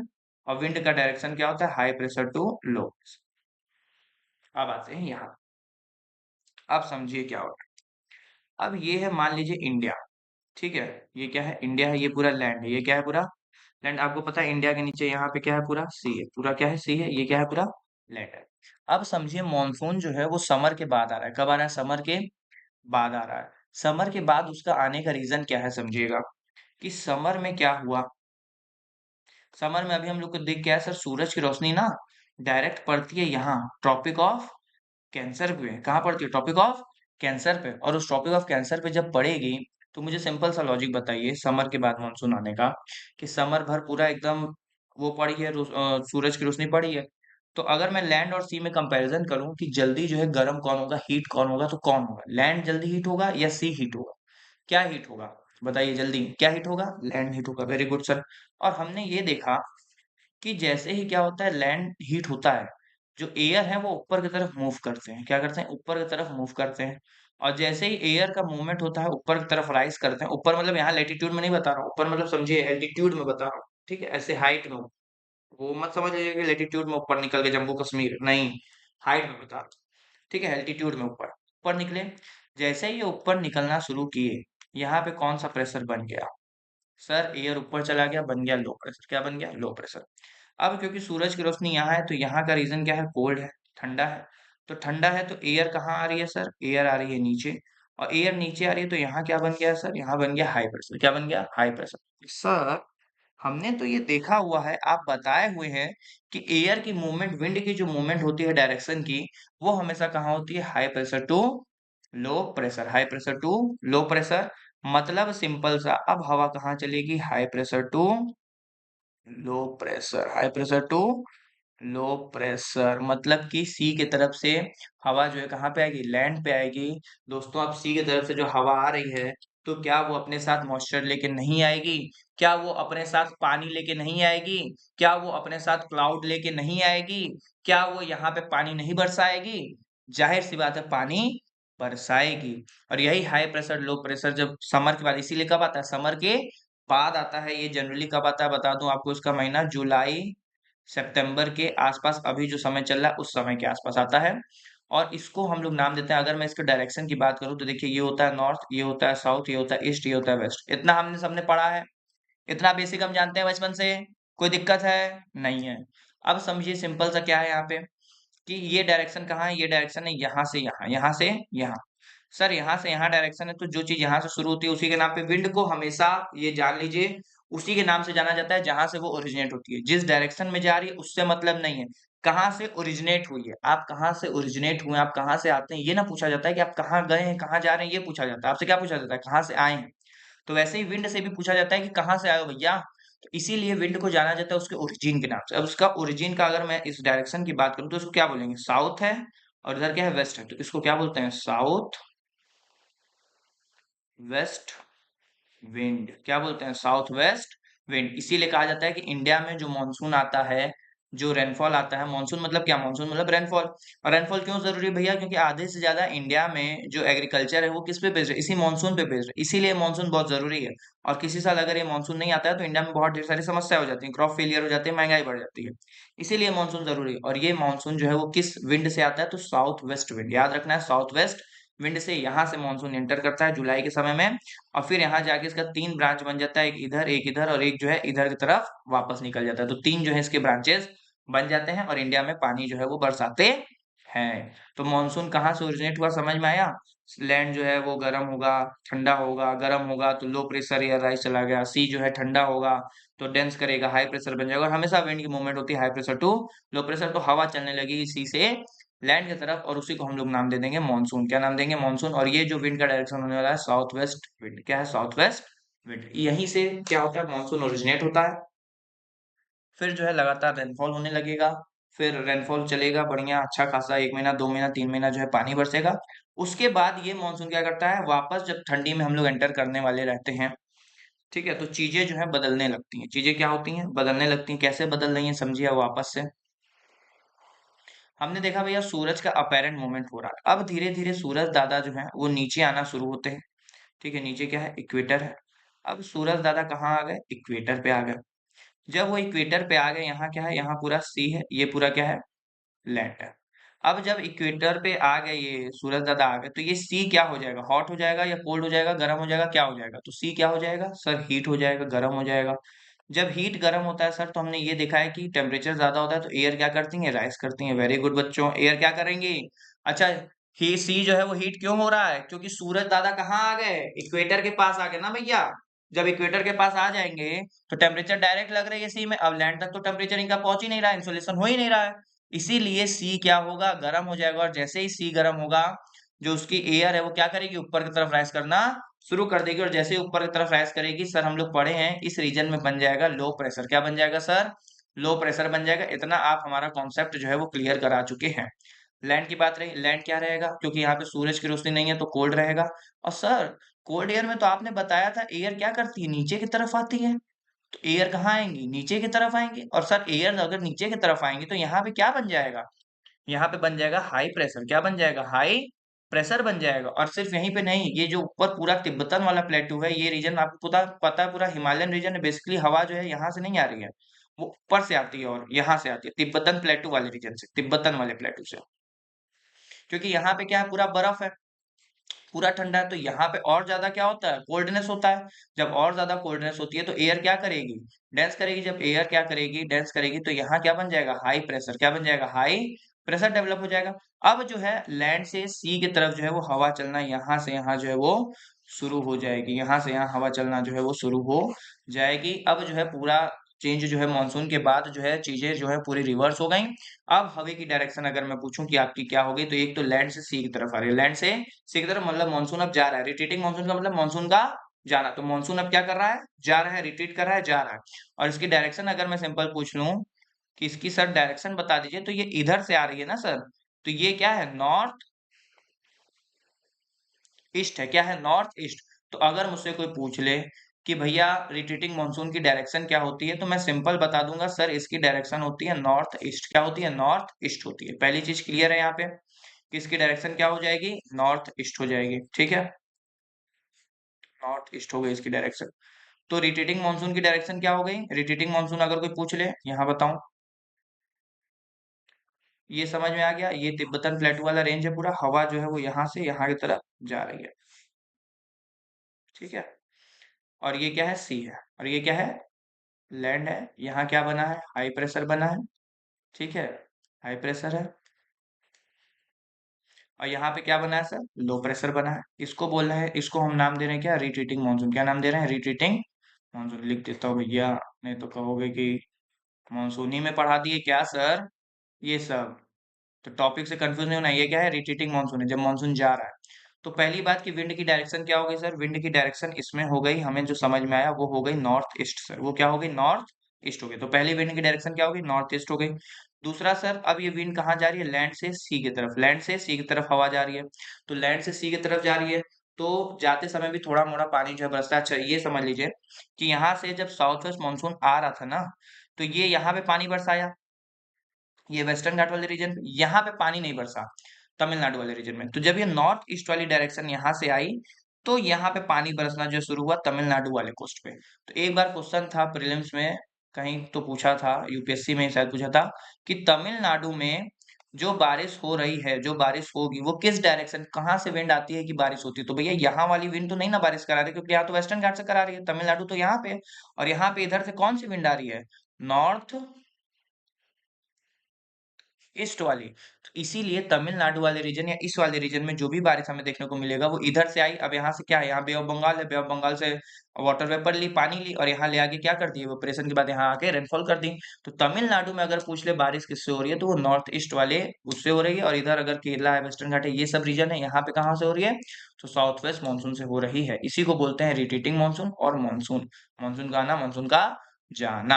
क्या यहाँ तक पूरा टॉपिक क्लियर है? सबको समझ में आ गया? कभी भूलना नहीं है बच्चों, जीवन में कभी भूलेंगे नहीं।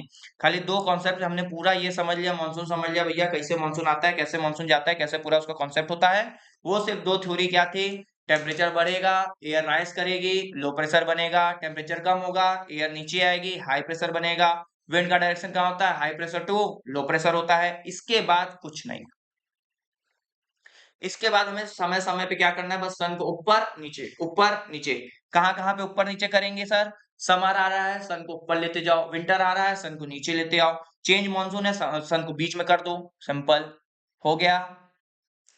ठीक है, अब यही सब बातें जो है यहाँ पे आपको लिखी हुई दिखाई देंगी, जो जो मैंने बोला है कि मानसून क्या होता है। तो मानसून का मतलब क्या है कि refer to the seasonal reversal in the wind direction during a year, कि जब साल में क्या हो जाए? विंड की डायरेक्शन क्या हो जाए? रिवर्सल हो जाए, चेंज हो जाए, सीजनल हो जाए, उसी को बोलते हैं मानसून। क्या बोलते हैं? मानसून। तो मानसून क्या है सिंपल में? It refers to the seasonal reversal in the wind direction during a year. Monsoon wind are seasonal wind होते हैं, सीजन में आते हैं, पता ही हम लोग को। और इसमें दो विंड होती है, एक होती है साउथ वेस्ट और एक होती है नॉर्थ ईस्ट वाली। नॉर्थ ईस्ट क्या है, रिट्रीटिंग है, क्या है, रिट्रीटिंग, जब मानसून वापस जाने लगता है तब। और ये जब मानसून आता है तब। अब साउथ वेस्ट मानसून के बारे में सेम देखिए, वही पूरी चीज लिखी है जो मैंने कहानी आपको बताई, उसके अलावा एक भी अगर ऊपर नीचे कहानी मिल गया, मैं भी हूँ यहीं, आप भी यहीं, देखिए क्या लिखा है। साउथ वेस्ट मानसून की बात कर रहा है, ऑल्सो उन्होंने समर में बताया था। इस characterised by wind flowing from sea to land, कहाँ जाती है, सी से लैंड की तरफ जाती है साउथ वेस्ट वाली। सी से लैंड कहाँ बताए हैं सर, अरे यार देखो यहाँ पे नहीं बताया हूँ सी से लैंड, कौन बोला है सी से लैंड बताया, नहीं बताया हूँ, ये देखो क्या लिखा हूँ, कहाँ जा रही है, सी से लैंड की तरफ तो जा रही है, और कहाँ जा रही है, सी से लैंड, सी से लैंड तो कहाँ जा रही है, सी से लैंड की तरफ तो डायरेक्शन है, और कहाँ है, ठीक है। In Indian ocean and Arabian sea, the bay of Bengal between the June and September में, ठीक है। It is mainly cause by unequal heating of land and sea, और ये क्यों होता है, क्योंकि अनइक्वल हीटिंग हो जाती है लैंड और सी की। और ये अनइक्वल हीटिंग क्यों होती है, क्योंकि भैया सन का अपेरेंट मूवमेंट हो रहा है ना सर, तो सन का अपेरेंट मूवमेंट हो रहा है तो इंसोलेशन में फर्क आएगा ना सर, इसीलिए, ठीक है। During summer the landmass of Indian heat, summer के समय क्या हो जाता है, जो लैंडमास है इंडिया का वो हीट हो जाता है। अब जब हीट हो जाएगा तो एयर ऊपर चली जाएंगे, एयर ऊपर चली जाएंगे तो क्या बन जाएगा, लो प्रेशर बन जाएगा। अब लो प्रेशर बन गया पूरा, और यही इंडियन ओशन में क्या होता है, कूलर होता है, तो वहां क्या बन जाता है, हाई प्रेशर बन जाता है। और विंड हमेशा फ्लो होती है हाई प्रेशर से लो प्रेशर की तरफ, so moist wind blow from the ocean towards the land की तरफ जाने लगेगी और रेनफॉल करा देगी। It accounted for most of the rainfall in the country throughout the year, और इसी के थ्रू सबसे ज्यादा रेनफॉल जो हमें देखने को मिलता है साउथ वेस्ट मानसून के थ्रू, इसीलिए ये बहुत ही जरूरी होता है।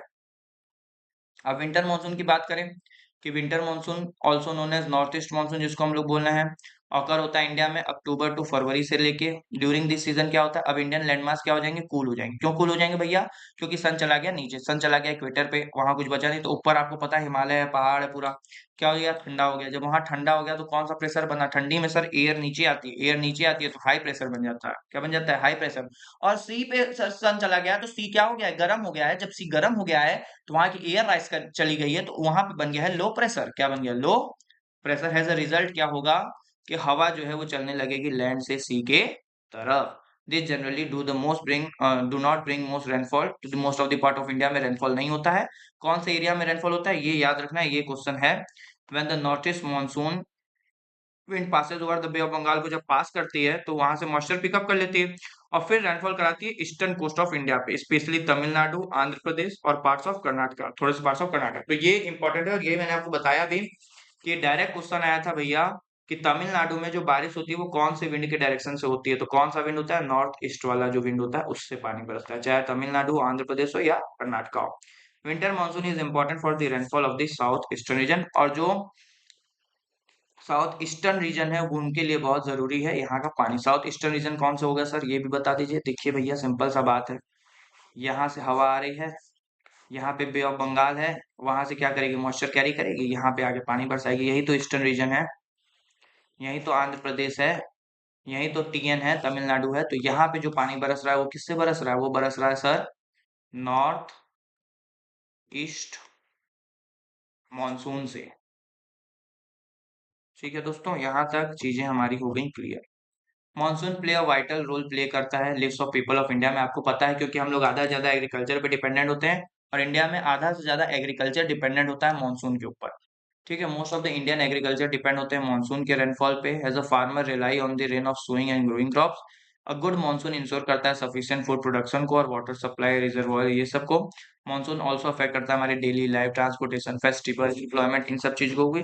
और अगर यही क्या हो जाए, एक्सेसिव रेनफॉल हो जाए तो फ्लड आ जाएगा, ठीक है, और वीक हो जाए तो सूखा पड़ जाएगा, ये सब बातें इसमें कही गई हैं। ठीक है, ये जो मैंने आपको बता रहा था कि ये यहाँ से यहाँ तक जाएंगी तो ये ऐसे ऐसे इसका डायरेक्शन। अब आ जाते हैं क्लाइमेट चेंज पे। क्लाइमेट चेंज का टॉपिक बहुत ही आसान टॉपिक है, बचपन से आप लोग पढ़ रहे हैं, सब कोई पढ़ रहा है, मैं भी पढ़ रहा हूँ, कोई लेकिन इसमें कंट्रीब्यूशन नहीं कर रहा है, कोई इसमें सहयोग जो है वो नहीं कर रहा है। क्लाइमेट चेंज लगातार होता जा रहा है लेकिन किसी का कंट्रीब्यूशन मुझे नजर नहीं आ रहा है कि कोई भी कंट्रीब्यूशन अपना 1 रुपए का भी कर दे या 1% भी कंट्रीब्यूशन अपना कर दे। सिर्फ हम लोग पढ़े जा रहे हैं, पढ़े जा रहे हैं, पढ़े जा रहे हैं, मैं पढ़ाया जा रहा हूँ, आप पढ़ते जा रहे हैं climate change, climate change, climate change. अब समझिए क्लाइमेट चेंज क्या हो रहा है, कि हमें पता है सर ये अर्थ है, ये सन है, सन की रेज आती है, जी बिल्कुल आती है, आके रिफ्लेक्ट होके वापस जाती है। इसको बोलते हैं क्या, जो सन की रेज आ रही है इसको बोलते हैं सोलर रेडिएशन। क्या बोलते हैं? सोलर रेडिएशन बोल दीजिए या इंसोलेशन भी बोल देते हैं इसको, ठीक है। और जो टकरा के गई उसको बोलते हैं टेरेस्ट्रियल रेडिएशन। क्या बोलते हैं? टेरेस्ट्रियल रेडिएशन बोल दिए।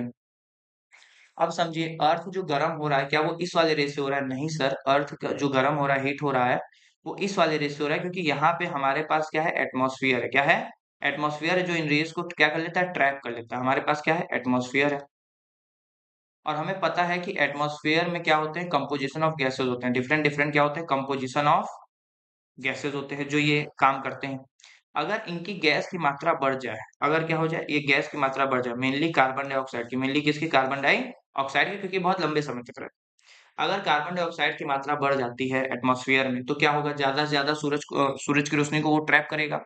जितना ज्यादा है सूरज की रोशनी को ट्रैप करेगा, हीट क्या होगा? उतनी ही ज्यादा होगी। हमारा ग्लोब क्या होगा? उतना ही ज्यादा गर्म होता जाएगा। और उसके वजह से क्या होगा? ग्लेशियर पिघलना शुरू हो जाएंगे, फ्लड आना शुरू हो जाएगा, ड्रॉट पड़ना शुरू हो जाएगा, मानसून सीजन पूरा गड़बड़ा जाएगा, कुछ समझ में सीजन नहीं आएगा। इसी को बोलते हैं, इसी पूरे चेंज को बोलते हैं क्लाइमेट चेंज। क्या बोलते हैं? Climate change. तो क्लाइमेट चेंज मेनली किस वजह से हो रहा है? मेनली आपका हो रहा है ग्रीन हाउस गैसेस के वजह से। सर ये ग्रीन हाउस गैसेस जो होते हैं, यही मेन रीजन है आपके इसके लिए responsible. Green house gases. Sir अभी ग्रीन हाउस गैसेस समझा दीजिए, इसका कहाँ से नाम पड़ा, क्या हुआ? ग्रीन हाउस गैसेस कौन कौन से हैं, क्या है, समझिए। हुआ क्या, मान लीजिए पहाड़ पे रीजन है, ठीक है, पहाड़ पे आप रहते हैं। अब पहाड़ पे सूरज की रोशनी तो उतनी ज्यादा है नहीं, तो आपने क्या किया? आपने जो क्रॉप ग्रो किए, आपने क्रॉप ग्रो किए कोई, ठीक है। अब यहाँ पे सूरज की रोशनी जो है ज्यादा पड़ नहीं रही, बहुत कम सूरज की रोशनी। आपने क्या किया? पूरा इसको जो है ऐसे कवर कर दिया शीशे से। क्या कर दिया आपने? पूरे शीशे लगा के उसको ऐसे कवर कर दिया। ठीक है। अब ये शीशा क्या करेगा? जो भी थोड़ी मोड़ी सन की रेज आएंगे उनको यहाँ पे ट्रैप कर लेगा। उनको क्या करेगा? यहाँ पे ट्रैप कर लेगा। और वो उससे न्यूट्रिशन मिल जाएगा इन सब प्लांट को। इन सब प्लांट को क्या मिल जाएगा? उससे न्यूट्रिशन मिल जाएगा। समझ में आ रहा है? यही जो अब ये क्या कर रहा है? ये गैसेस का काम कर रहे हैं। जो गैसेस क्या करें? ट्रैप करें थे, वैसे ये क्या कर ले रहा है? ट्रैप कर ले रहा है। और ये एक कहीं ना कहीं क्या है? हाउस है। क्या है? एक हाउस के जैसे बन गया है, घर बन गया है। और ये किसके लिए बनाया गया है हाउस? ग्रीन के लिए, मतलब प्लांट के लिए ना। इसीलिए इसको बोलते हैं ग्रीन हाउस गैसेस। क्या बोलते हैं? Green house gases. तो ग्रीन हाउस का कॉन्सेप्ट यहाँ से है। और गैसेस बोल दिए इसलिए क्योंकि ये गैसेस का काम कर रहा है। अब इसीलिए बोलते हैं, जब भी बात आ जाए ग्रीन हाउस गैसेस की, तो ग्रीन हाउस गैसेस हो गया कार्बन डाइऑक्साइड, हो गया कार्बन मोनोऑक्साइड, हो गया, ठीक है। ये सब क्या है? ये सब ग्रीन हाउस गैसेस हैं। क्या है? ग्रीन हाउस गैसेस हैं जो रिस्पॉन्सिबल हैं। क्लोरोफ्लोरोकार्बन हो गए। ये तो भैया क्लोरोफ्लोरोकार्बन तो ओजोन डिप्लीशन कर देता है, ओजोन के डिप्लीशन के लिए रिस्पॉन्सिबल है। तो ये सब क्या है? ये सब ग्रीन हाउस गैसेस हैं जिनकी वजह से क्लाइमेट चेंज हमें देखने को मिल रहा है। अब अगर हमें बचाना है तो हमें क्या करना है? हमें भैया प्रदूषण कम से कम करना है, एयर पॉल्यूशन कम से कम करना है, कार्बन डाइऑक्साइड कम से कम इमिशन करना है, एसी कम से कम। असल में है क्या ना, कि हम एक लूप में फंस चुके हैं। वो लूप क्या है? कि एक बार गर्मी हो गई, उस गर्मी से कम होने के लिए हमने एसी चलाई, एसी चलाई, रेफ्रिजरेटर चलाया, ठंडी चीजें चलाए, उससे फिर जो है चीजें निकली बाहर। पॉपुलेशन बढ़ रहा है, गाड़ी चला रहे हैं, मोटर चला रहे हैं, सबसे तो भैया कार्बन डाइऑक्साइड निकल रहा है। और वो सब कार्बन डाइऑक्साइड कहाँ जा रहा है? एयर में जा रहा है। और उन सब से क्या हो रहा है? वापस से ग्लोबल वार्मिंग जो है, यहीं से एक कॉन्सेप्ट है ग्लोबल वार्मिंग का। और इन सब चीजों से क्या हो रहा है? ग्लोबल वार्मिंग हो रही है। मतलब हमारा ग्लोब जो है और ज्यादा गर्म होता हुआ हमें नजर आ रहा है। इसको बोलते हैं ग्लोबल वार्मिंग। और उसी ग्लोबल वार्मिंग की वजह से पूरा क्लाइमेट चेंज जो है आपको देखने को मिल रहा है। ये था टॉपिक क्लाइमेट चेंज का। अब बचना है तो क्या करना है भैया? बचना है तो प्रदूषण कम करो, एनवायरनमेंट को नुकसान कम पहुंचाओ, डिफोरेस्टेशन कम करो, ठीक है। ये सब काम करोगे तो क्लाइमेट चेंज जो है अपने आप सही हो जाएगा। यही पूरा कॉन्सेप्ट जो इसमें हमें देखने को मिलता है, और कोई चीजें जो है वो नहीं है। अब एक बार जो है मैं यहाँ पे पढ़ दे रहा हूँ आप लोगों के लिए, ठीक है। समझिए, one of the most urgent challenge आज के समय में अर्थ का क्या है? वही है क्लाइमेट चेंज को फेस करना। It refer a long term changes in weather pattern. Climate change का मतलब क्या होता है? जब लॉन्ग टर्म चेंजेस हो जाते हैं वेदर पैटर्न। वेदर पैटर्न में लॉन्ग टर्म चेंजेस का मतलब क्या हो गया? कि भैया एक रीजन था जहां पानी बरस रहा था, पानी बरसता था, बहुत अच्छा मानसून आता था। अब वहां पे पानी ही नहीं बरस रहा है। 3 महीना, 4 महीना, 6 महीना, साल भर, 10 साल, मतलब पहले जितना पानी बरसता था अब उतना पानी नहीं बरस। धीरे धीरे पानी क्या हो गया? कम हो गया बरसना। जब धीरे धीरे पानी हो गया कम बरसना, तो वहां का वेदर पैटर्न क्या हो गया? चेंज हो गया। तो लॉन्ग टर्म जब वेदर पैटर्न में चेंजेस होते हैं, जैसे कि टेम्परेचर में, रेनफॉल में, विंड में, ठीक है, किसके वजह से? ह्यूमन एक्टिविटीज की वजह से। Burning of fossil fuel, fossil fuel वही कोयला जला रहे हो जो कार्बन डाइऑक्साइड इमिशन हो रहा है ना, वही वही चीज की वजह से। डिफोरेस्टेशन, इंडस्ट्रियल पॉल्यूशन, इन सब चीजों की वजह से गैसेस रिलीज होती है कार्बन डाइऑक्साइड में इनटू द एटमॉस्फेयर, और जिसकी वजह से पूरा क्लाइमेट चेंज हमें देखने को मिलता है। साथ में अगर बात करूं और क्या चीजें हैं, जैसे कि दिस एक्शन इंक्रीज करेंगे ग्रीन हाउस गैसेज। ये बता दिया, जो जो बताया हूँ सेम वही चीजें लिखी हुई हैं कि ये सब करने से क्या होता है, ग्रीन हाउस गैसेज जो है इंक्रीज होती हैं, जैसे कि कार्बन डाइऑक्साइड हो गया, मीथेन हो गया, नाइट्रस ऑक्साइड हो गया, वाटर वेपर हो गया एटमोसफेयर में। और ये क्या करती हैं, ट्रैप कर लेती हैं हीटिंग को और ग्लोबल टेम्परेचर को बढ़ा देती है। क्या करती हैं, सन के से जो रिफ्लेक्ट होकर अर्थ से जो जाती रेज है, टेरेस्ट्रियल रेडिएशन, उसको ट्रैप कर लेते हैं और फिर हीट करना शुरू कर देते हैं। एज अ रिजल्ट क्या होता है, we witness more frequent flood आना शुरू हो जाएगा, कहीं सूखा पड़ जाएगा, कहीं ग्लेशियर पिघल जाएगा, सी लेवल राइज हो जाएंगे और बायोडायवर्सिटी का लॉस हमें देखने को मिलेगा। Climate change not only threaten ecosystem but also impact करता है ह्यूमन हेल्थ के ऊपर, एग्रीकल्चर के ऊपर और लाइवलीहुड के भी। पर तो ऐसा नहीं कि क्लाइमेट चेंज सिर्फ इकोसिस्टम के लिए दिक्कत है, क्लाइमेट चेंज की वजह से एग्रीकल्चर में प्रॉब्लम आएगी, एग्रीकल्चर में प्रॉब्लम आएगी, हमारे लाइफ में प्रॉब्लम आएगी, लाइवलीहुड में प्रॉब्लम आएगी, ह्यूमन हेल्थ में भी प्रॉब्लम आएगी। तो भैया क्या एक्शन हम ऐसा ले जिससे हम इस क्लाइमेट चेंज को रिड्यूस कर दें? सिंपल सा है भैया, जो इमिशन हो रहा है वो इमिशन बंद करो। बंद करो का मतलब है, और इंडिया का आपको टारगेट भी पता है, 2070 का हमारा टारगेट है जीरो इमिशन का। जीरो इमिशन का मतलब ये नहीं कि हम एकदम इमिशन करेंगे ही नहीं, जीरो इमिशन का मतलब ये है कि जितना हम इमिशन करेंगे उतना ही हम क्या कर लेंगे, उसको कैप्चर कर लेंगे। तो जितना इमिशन होगा उतना कैप्चर, तो क्या हो जाएगा, जीरो इमिशन हो जाएगा। और हमारा टारगेट है कि 2070 तक हम नेट जीरो इमिशन को अचीव करने वाले हैं। ये हमारा टारगेट है, कितना अचीव होता है कितना नहीं, ये तो भगवान ही मालिक है। ठीक है, ठीक। Also great impact on almost all the section of the population पे पड़ते ही है, चाहे वुमेन हो, चिल्ड्रन हो, सब पे। तो हमें इसको टैकल करने के लिए सीधा क्या करना है कि अपने कार्बन फुटप्रिंट्स को कम करना है। कार्बन फुटप्रिंट जो है एक बहुत ही बेहतरीन टॉपिक है। क्या होता है कि आप कोई भी चीज जब बना रहे हैं, प्रोडक्शन बना रहे हैं, कुछ भी कुछ बना रहे हैं, तो कोई चीज बनाने में आपने कितना कार्बन उसमें प्रोड्यूस कर दिया, कितना कार्बन प्रोड्यूस करने का मतलब है कितना कार्बन इमिशन कर दिया। मान लीजिए मेरा ये एक मार्कर पेन बना है, ये जो पेन बना है, ये इस पेन बनने में मार्कर बोल रहा हूँ, ये वाला पेन जो है, बोर्ड वाला पेन जो ये बना है, पेंटेब वाला, इसमें अगर मैं बात करूँ तो ये मार्कर बनने में कितना जो है, ये पेन बनने में कितना कार्बन का इमिशन हो गया, कितना टन कार्बन निकल गया या केजी में निकला, कितना भी कार्बन निकल गया, उसी को बोलते हैं कार्बन फुटप्रिंट। क्या बोलते हैं, कार्बन फुटप्रिंट। तो इसको हम लोग कम कर सकते हैं, रिन्यूएबल एनर्जी का ज्यादा से ज्यादा इस्तेमाल करें, फॉरेस्ट को अपने प्रोटेक्ट करें और सस्टेनेबल लाइफस्टाइल को अडॉप्ट किया जाए। तो every small step count, every human being play a vital role in the shaping the healthier and greener future. कि भैया अगर हमें ग्रीन फ्यूचर चाहिए, अच्छा फ्यूचर चाहिए, हेल्दी फ्यूचर चाहिए, तो every single steps of small person and anyone is counted. So just focus on yourself and just do it for the environment, something, at least something, do it for the environment. Then we have to just face the climate change, because एक point आएगा जहां से climate change जो है वो reverse नहीं हो सकता। अगर वो अपने एक्सट्रीम पोजीशन पे चला गया, वहां से आप पेड़ लगा लीजिए, आप पेड़ मत काटिए, आप पॉपुलेशन रोक लीजिए, आप गाड़ी बंद कर दीजिए, कुछ भी कर लीजिए, नेचर एक लेवल तक अपने आप को दोबारा जो है रीजनरेट, रिस्टोर करने की कैपेबिलिटी रखता है। लेकिन एक लेवल के बाद जब हो जाएगा तो वो कुछ नहीं कर पाएगा, और फिर हम भी कुछ नहीं कर पाएंगे। तो वहां तक जाने मत दीजिए, वहां तक जाने से पहले चीजों को रोकिए। इसी के साथ दोस्तों आपसे लेता हूं अलविदा। यहाँ तक ये चैप्टर हो गया कंप्लीट। थैंक यू आप सभी का मेरे साथ बने रहने के लिए। Thank you for watching. आपने पूरा देखा, समझा, पढ़ा। अब जो है सेकंड चैप्टर, फोर्थ, थर्ड, तीन चैप्टर जो हम इसका कंप्लीट कर चुके हैं ज्योग्राफी का। तीन चैप्टर ज्योग्राफी का, सोशल साइंस का कंप्लीट कर चुके हैं। और चैनल को एक रिक्वेस्ट करूंगा, सब्सक्राइब करना ना भूलें, सब्सक्राइब जरूर से कर लिया करें। सब्सक्राइब, लाइक, शेयर करना ना भूलें और बेल आइकन को भी प्रेस कर दें। Thank you for watching.